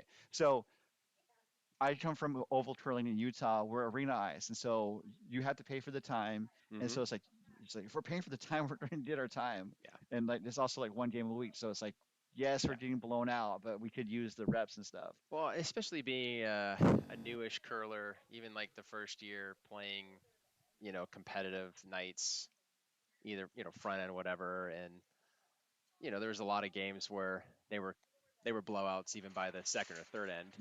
Hmm. But we try to play 4 to 6 ends in those cases, but most of the time we got our asses handed to us. Oh, sorry for the swear words there. Well, I think we were joking that there are microphones on the ice, and so players were kind of warned about that. I haven't heard too much. Actually, I don't think I've heard any unsavory words, as it were. Yeah. Well, you when you mentioned it in the beginning of the tournament here, got a little quiet in the war room, so message was well received. And only a handful of people looked to Bob after that was Absolutely. that I was think they mentioned. call it the Bob rule.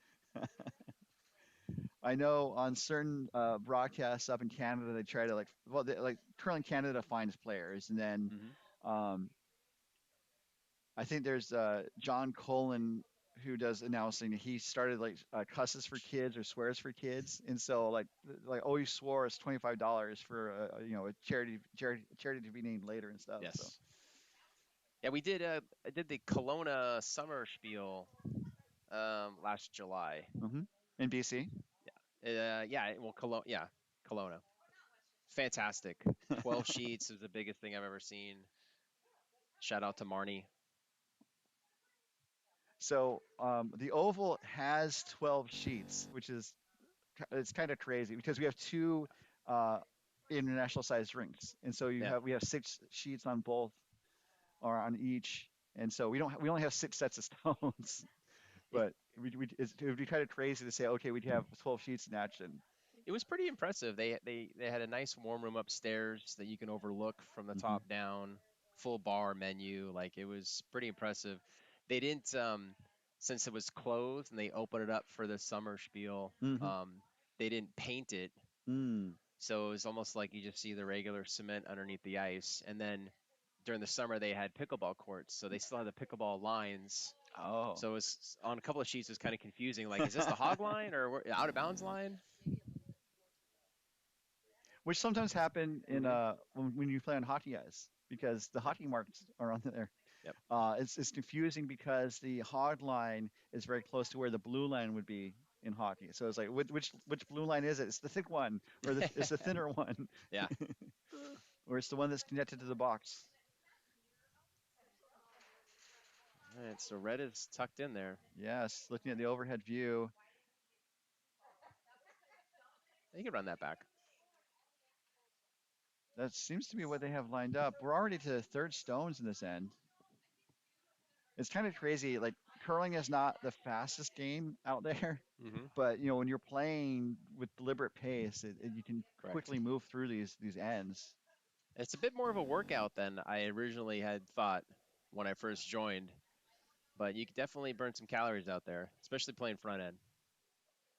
Oh no. That looked tight. So And move that red back into the cover there. now we're kind of talking, especially when Megan was on, that some of the ends there were only a handful of guards. This is shaping up to be a very messy end Very here. junky. Yeah. Yeah, but that move that center red covering that yellow run back a little bit, so that's gonna be challenging for Bob to get out there. Yeah, and so the broom is set to just kind of close the door. As you can see from this head-on view, that there's a path to the yellow. Um, it's a very tight path, but I think they just want to close the door and just prevent LeClair from even considering that Yep. as a possibility. There could still be an in off on the left side, but that would be a tricky shot too. It's a tough one. Do you just kind of plug the hole here if I agree. you're Feldman? Cover that path. I mean, they're also up 2 right now, so if they force LeClair to just a single point, they would be in a really great Right. position for this last end. Coming home with hammer, Yeah. always a good thing. I mean, even being tied with Hammer is a pretty good situation. Oh, this is coming up light. It's over the hog line, though. There's still room there. Yeah. So That'd be, it took away the possible in off on the left side from this view. But the possible is there enough? Is there enough room to get the weight around? that's the tricky thing. They're Unless looking you to go, line it up. looking at the red, yellow. So looking at this overhead view, where Bob has the broom, that red is right touching the center line, Hmm. and then that yellow is only about like 4 inches off off that center line. So I think they're looking to. Oh, I think that's what they're trying to do. I Yeah. think they want to angle run back. So run the red onto yellow onto red. Yep. Or I could see him do red, red, and try to just clear up that space since he has hammer, That's a good point. Yeah, and maybe use his last stone to chip out the back red there. I don't know. that is. Well, we've talked about how LeClair can bring the heat. I think this is a This shot. is a heater right here.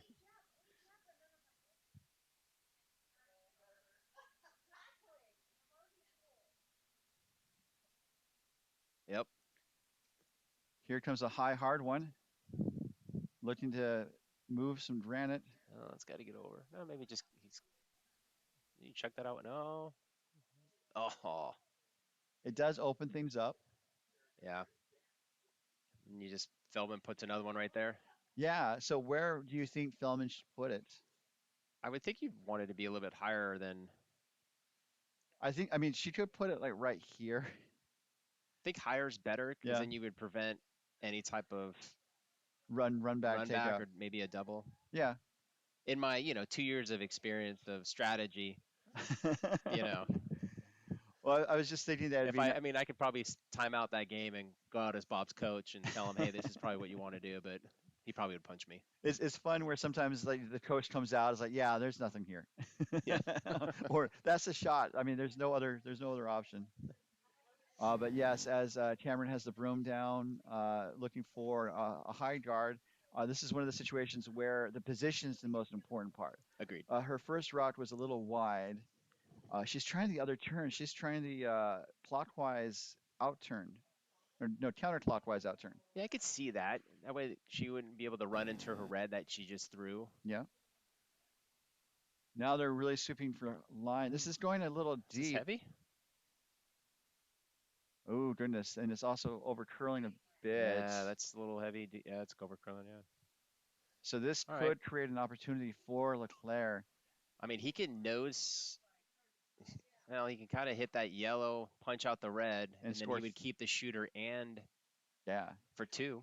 or maybe three, because that yellow in the back 8 foot looks to outcount the red. Yep, So this is a potential shot for three here. correct. So just as Feldman had a potential game changer in the last end, the door is potentially open for LeClair to punch out that Yeah, red, stick around for three. you might have to throw that maybe that same weight, maybe a little. Yeah, because he's got to get through those two reds, so he's got to throw a little up weight. Yes, but he does. I mean, he needs to get through the port. Doesn't want him to over curl or under curl, and but also you don't need a missile because you want to stick around. True. And so if you want to stick around, you maybe would want to try to do like board to control. It looks like they're going to do control here, but Yeah, he this definitely is has at least get two. If he gets three, that's not terrible. I mean, it's really good. He goes in the last end up one. yep. Yeah, I think you definitely want to try to be up one coming home. But even then, I think the situation you still want to try to steal because Right. Oh, Jeff's on it. Oh no, there he is.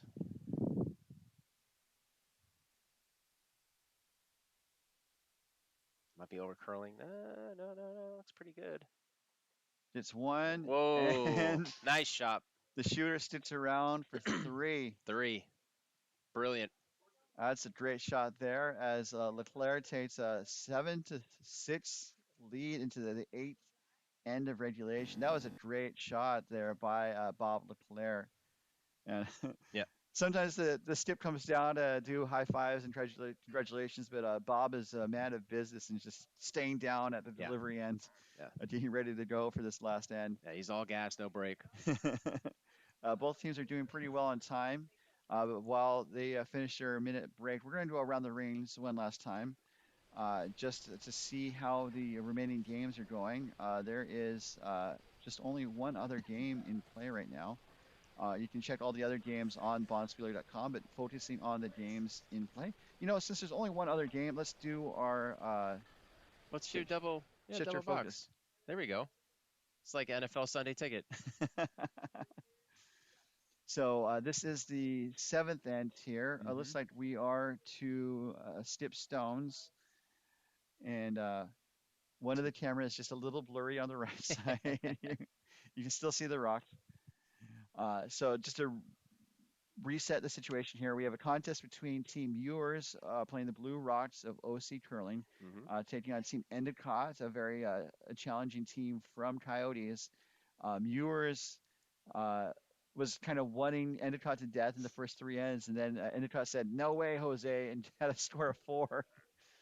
And then Ewers responded with a deuce to retake the Yeah. lead in five, and then Endicott said, "I'll just add one to that and do a triple." Adam's a really good skip. Played with him last year at the Desert Ice Bonspiel at Coyotes, and Mm. it was great playing front end for him because he's very knowledgeable. And right now, Endicott is sitting one, and Ewers is trying to find a way to get into the scoring area. Opens it up but I think they needed to. I think they have one more to go. think so. It's kind of hard to see because you can kind of see the rocks in reserve on the lower left hand side of the screen. Um, I think that's the last one. So skip stones. Endicott, I think, is just trying to close the door here and Probably steal just guard it one. up, right? Yeah, looking for a draw. This, Probably just put something on that top 12, maybe top 12, top. yeah, I think any guards, light would be the miss. Like Yeah, going to the top 12 is fine. Just you want to close that door. And I'm not seeing a way for Mewers to get two here, which they really need to get back into this game. It's a 2 point game. yeah, It's kind of hard to say get back into this game when it's still relatively true. close. But Endicott's shot is away, just looking for a guard. Potential. I mean, if the guards miss, there might be two. If you nose the blue into the red or That's into the true. yellow, you might sit two there. But That's also why light's the miss. yeah, You, right. you don't want to Absolutely. potentially bring that yellow Endicott stone into play. But Adam doesn't miss much, so that's a And pretty good shot right there. hitting the breaks, yeah. Yep, great shot. So now they're in a little bit of a pickle here. Yeah, I think also that last Endicott stone made it really close, really difficult to even try and draw for anything. Because sometimes you can do like a soft weight Yeah. tap and like maybe hit the side of the yellow to tap the yellow further back, but you have to tap it with enough force to get to the 8 foot, and that's a lot. Yes. You would need a lot more energy, I think, than the line allows. I just there's no angle here that seems right. I think either decision she makes here is going to be a tough one. So I think the shot they're going to try, which I think they have to take just to even have a chance, is to try. Gotta I, have to I slice it somehow from one angle. I think there's that yellow that's above the center that's closest to the house. So do an angle, Hmm. yellow on the blue on the yellow. But there's that high center guard that might block the path. Yeah, you would have to hit that yellow pretty. You have to hit Yeah, everything really hard. perfect because even the blue, yellow right there on the four and the button, it's at an angle. So if you have to make sure that noses because if you go on either side, it might push it out, and the yellow might still count up there on the 8. Yes. What about the in off? So hitting the blue or the yellow, that's what they're looking at right now Yeah. on the right side of the screen. So they're going to try this tricky one, which makes sense. They're going to try and hit the blue on the inside and have the shooter then spin Yep. on top of the blue and push the Yeah. yellow back perhaps. And that's the way the angles would work. I don't, Yeah. She has to get one because I mean either way, if you misses, you're giving up. Now you're down 3 going on the last end. That's yes. very difficult. And pool play is winding down. We have 3 more games today, but only 2 more games of pool play. Next game is going to be at about 1 Mountain Time, so in about 90 minutes. And that's our featured game is going to be Team Murray, who we saw the winners from this draw are going to face off against each other. Team Murray and Maxey Yes. are going to be on our feature sheet. That That'll should be a good one. Yeah. And you guys are on sheet E taking on Team Howells. Yes, Team House, and then we got Norris, which will be on the stream at 4:30. So About 5. 5. Okay, yeah. Yeah, because the times on our draw schedule are when the practice starts. Practice sessions. That's right. So they lined it up. I believe they took their time out just based on the time it took to draw up the shots. Yeah. So they are maybe trying to play that angle. Yeah. What else is there? Yeah. They can't go down the left side because the angles are totally wrong for that. Yep. It's a tough one. I mean, if they wanted to throw a missile at it, they could do yellow, yellow, blue, yellow. I'd say just close your eyes and throw peel and open it up when all rocks are settled. I've done that before. Yeah. It does not work out. So last stone coming for Team Muirs. Muirs is in the house. Needs a calling the curl game. maybe a little bit. Oh! Oh, that was super close. That was close. So super close, but no cigar. Sometimes close is only good enough for horseshoes and hand Wow. grenades. It's a steal of 1. So Endicott takes a 3-point lead into the eighth end. We're getting to crunch time, so I think they will probably play this out. I think so. But while they do, let's return to our feature sheets, which continued unabated. Alex Claxton, great shot though. Very nice shot. Yep.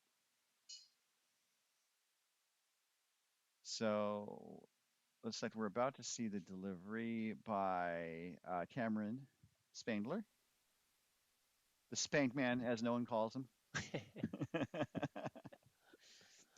It's kind of fun to I jokingly come up with people's nicknames and stuff. So LeClair got 3 on that one. Yes, I That's need to right. update the scoreboard.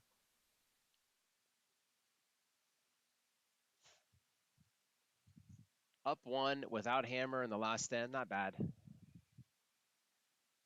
think he'll probably try to keep it clean. Oh, that's a great shot right there. Great draw.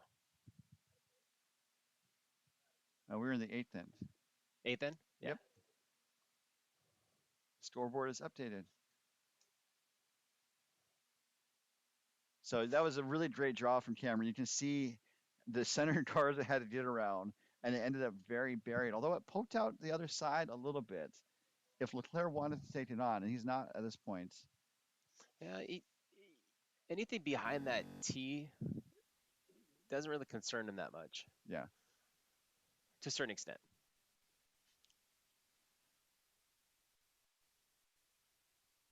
I think you might be right. I don't know if this is drawn in or can he freeze right on it or he needs to try to poke it back a little bit. Oh, that's a good point. This might be trying to poke it back. This is a Yeah, that's heavy. That's it's out a little bit, heavy. yeah. Yeah. Yeah, I think that also based on the line, they wanted to freeze right on top Yeah. and sit on the button. Yep. And if she was just about 4 feet lighter, 6 feet lighter, it would have been there. Yep, So that was a agreed. good line. And so now Feldman wants to kind of block that draw path as she has the broom down. I think it wants to be maybe second shot around cover and then really amp up on the pressure on LeClair to respond.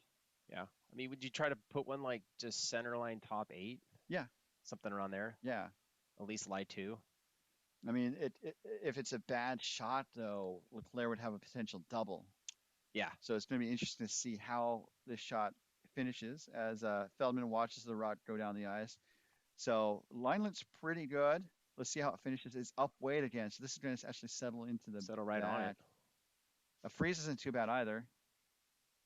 All right. Ooh, okay, so it's at the top of the button, which I don't know what you think. I think it's pretty good. Yeah, those are covered. So now I kind of mentioned that LeClair could attack it from the bottom side or the right side, depending on your view.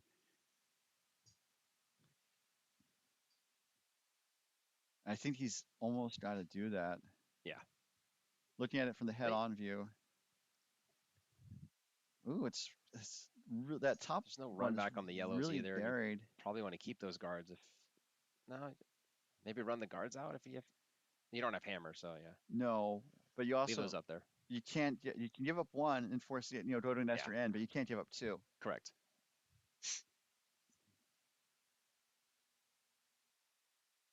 So looking at the head-on view, it's a lot more cluttered down that path than I thought. Yeah.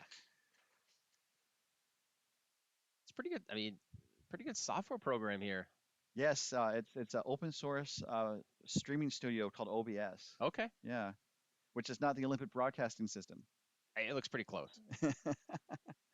The Olympic Broadcasting System is crazy because they had like for the past several Olympics, I believe, starting in 2008, every event has been recorded and broadcast. Oh wow. And so that's why like NBC, they air a selection of events live, but then you can get access to all the Olympic streams on their streaming service Peacock and stuff. And CBC up in Canada has been doing the same thing. So like all the curling games, they have cameras and they have broadcast crews on every sheet. It's quite amazing the operation they have. We have a young curler at our club, Joe Rice.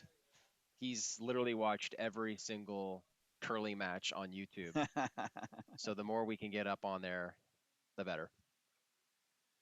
So he is going to go through the port. This is more of a draw weight. Got a sweep. Now it's gonna It's going to crash off. crash on the guard. It opens it up though. Opens up that path a little And bit. so now I bet Feldman is going to put it right in the top 12, I would say. Plug that hole. Yeah. Yep. Or I guess top 12 or anywhere lighter than that. Because again, you don't want to go too deep. I just that's something I need to kind of be mindful of when I skip a game is that you don't, especially against a top team, you don't want to put a rock. You want to put a rock in position to block the path, but not set up a double. Correct. Especially with bobbed heaters. Yep.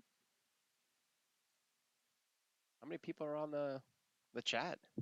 Well, we have 3, 4, 5 people commented, and then on the YouTube stream, let's check it out. So the broom's down. Cameron has the broom down for Katie Feldman. Feldman looks to be in a pretty strong position right now, but obviously has to close it out. We have 43 on the stream right now. This is a really good Nice. turnout. Yeah. Again, thank you to everyone tuning in. You guys make it possible, as well as the Corporation for Public Broadcasting, which is a joke. And viewers like you. Thank you. 43 people watching and like 3 people talking. Come on, guys. So it does That's pretty crash good. on the yellow, but it doesn't push, it doesn't open things up, which is what you want Yeah. in the situation. So now LeClair has one more rock to go. No hammer. Needs to be shot or at least cut Feldman down to 1. And I don't know. I don't know if he can do that yellow run back. Let's see if they call their timeout. They did not call their timeout. They may have already used it. Let's see if we can listen in. Yeah. So this is the house mic.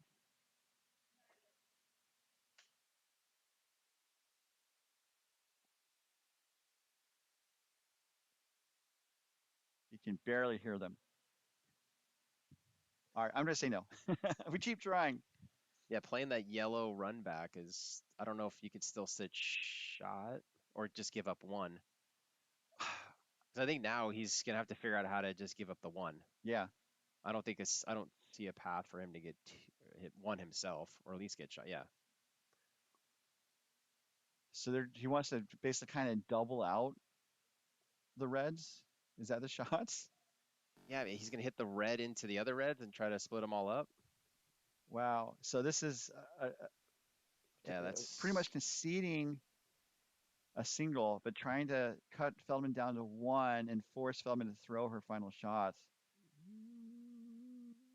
Nope. And that's not there. So that is going to be handshakes. Yeah, handshakes. Wow. As Team Feldman takes a 8-7 win. That was a great game, back and forth. And we are going to see these teams again right away. Well, we're going to see LeClair at the 1 o'clock game, and then we're going to see Feldman at 5 o'clock. Not future sheet, but we will definitely keep track of the scores and drop in as needed. Would you mind checking out the sheet C? Tough game for LeClair. They might have to talk about that and maybe adjust the lineup, put him at lead. We'll see what they come out with. So. That's I mean, he could either move down to second. Well, I mean, he can move to other positions, but like the mix, you have to be offset. You have to alternate between men and women. So yeah, that's going to be interesting. I don't think they'll move him. Well, it's been fun. I'm going to get ready for the 12:30 game myself. Okay. But thank you, Ryan. Appreciate it. Well, Jared, thank you so much for tuning in. And thank you to the viewers tuning in as we checked out this bonus coverage. Good luck with your game, man. So shifting to our bonus coverage game, Team Ewers is down 3 playing Blue Stones, but Team Endicott from Coyotes has the Yellow Rocks, and there are 2 of them in the back of the button. So Ewers needs 3 to tie to keep the game alive here in this 8th end. And I think they face a fairly tall order here.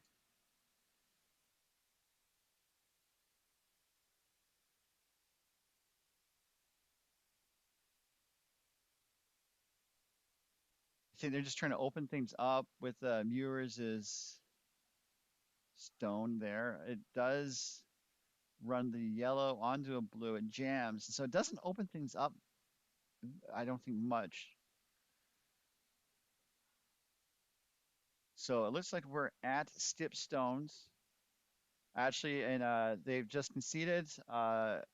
Muir is realizing that they can't really get three in this situation, especially with two stones to go. And so that's game. And so just as we wrap up coverage, just again to recap the outcome of this draw. Again, all the scores are being posted to bondspieler.com. To recap, Sheet A, we had Team Murray of Coyotes take a 9-2 win over Team Norris of San Diego. Sheet B, our feature game, we saw a back and forth battle between Team Feldman of Wine Country and Team LeClair Coyotes, and it was Feldman coming out on top, 8-7. Awesome game there. Sheet C, another back and forth affair, but Endicott opened things up in the sixth, and Team Ewers was not able to come back. And that game finished Endicott of Coyotes 8, Muirs of Orange County 5. Team, sorry, Sheet C wrapped up early with Team Maxey of Coyotes Capital in San Francisco taking a 10-2 win over Team Howells of Hollywood through 6. And then Team Siggins took down Team Barajas of San Francisco, Siggins of Coyotes, and Denver and San Francisco, an 8-2 win there. So we are coming to the end of pool play in the next two draws, but we definitely hope that you guys will tune in to the upcoming games. Upcoming games are going to be on 1 o'clock. Our featured game is Team Murray taking on Team Maxey. We just saw how well they did this draw. We'll definitely enjoy seeing how they face off against each other. Our late games are at 5 o'clock and at about 8:20 with the first round of playoffs, the quarterfinal action coming to you at 8:20 or so. So before we sign off, just another reminder that our broadcast was brought to you today by doubletakeout.com. Doubletakeout.com is a curling stat geek haven where throughout the season curling savant and proprietor Ken Pomeroy crunches the numbers and compiles the rankings of the top teams in the men's, women's, and I believe mixed doubles fields. Check it out at doubletakeout.com. And so for now, for all of us here at MoPac, San Francisco Bay Area Curling Club, doubletakeout.com, this is your host, Ryan Olson. Thank you so much to our guests, Jared and Megan from Team Grow, for joining us on the broadcast. We'll check in on them at 1. We'll see them on the feature sheet at 5. So thank you to everyone. Thank you to the viewers. We'll see you at 1 o'clock. Until then, a good day and good curling.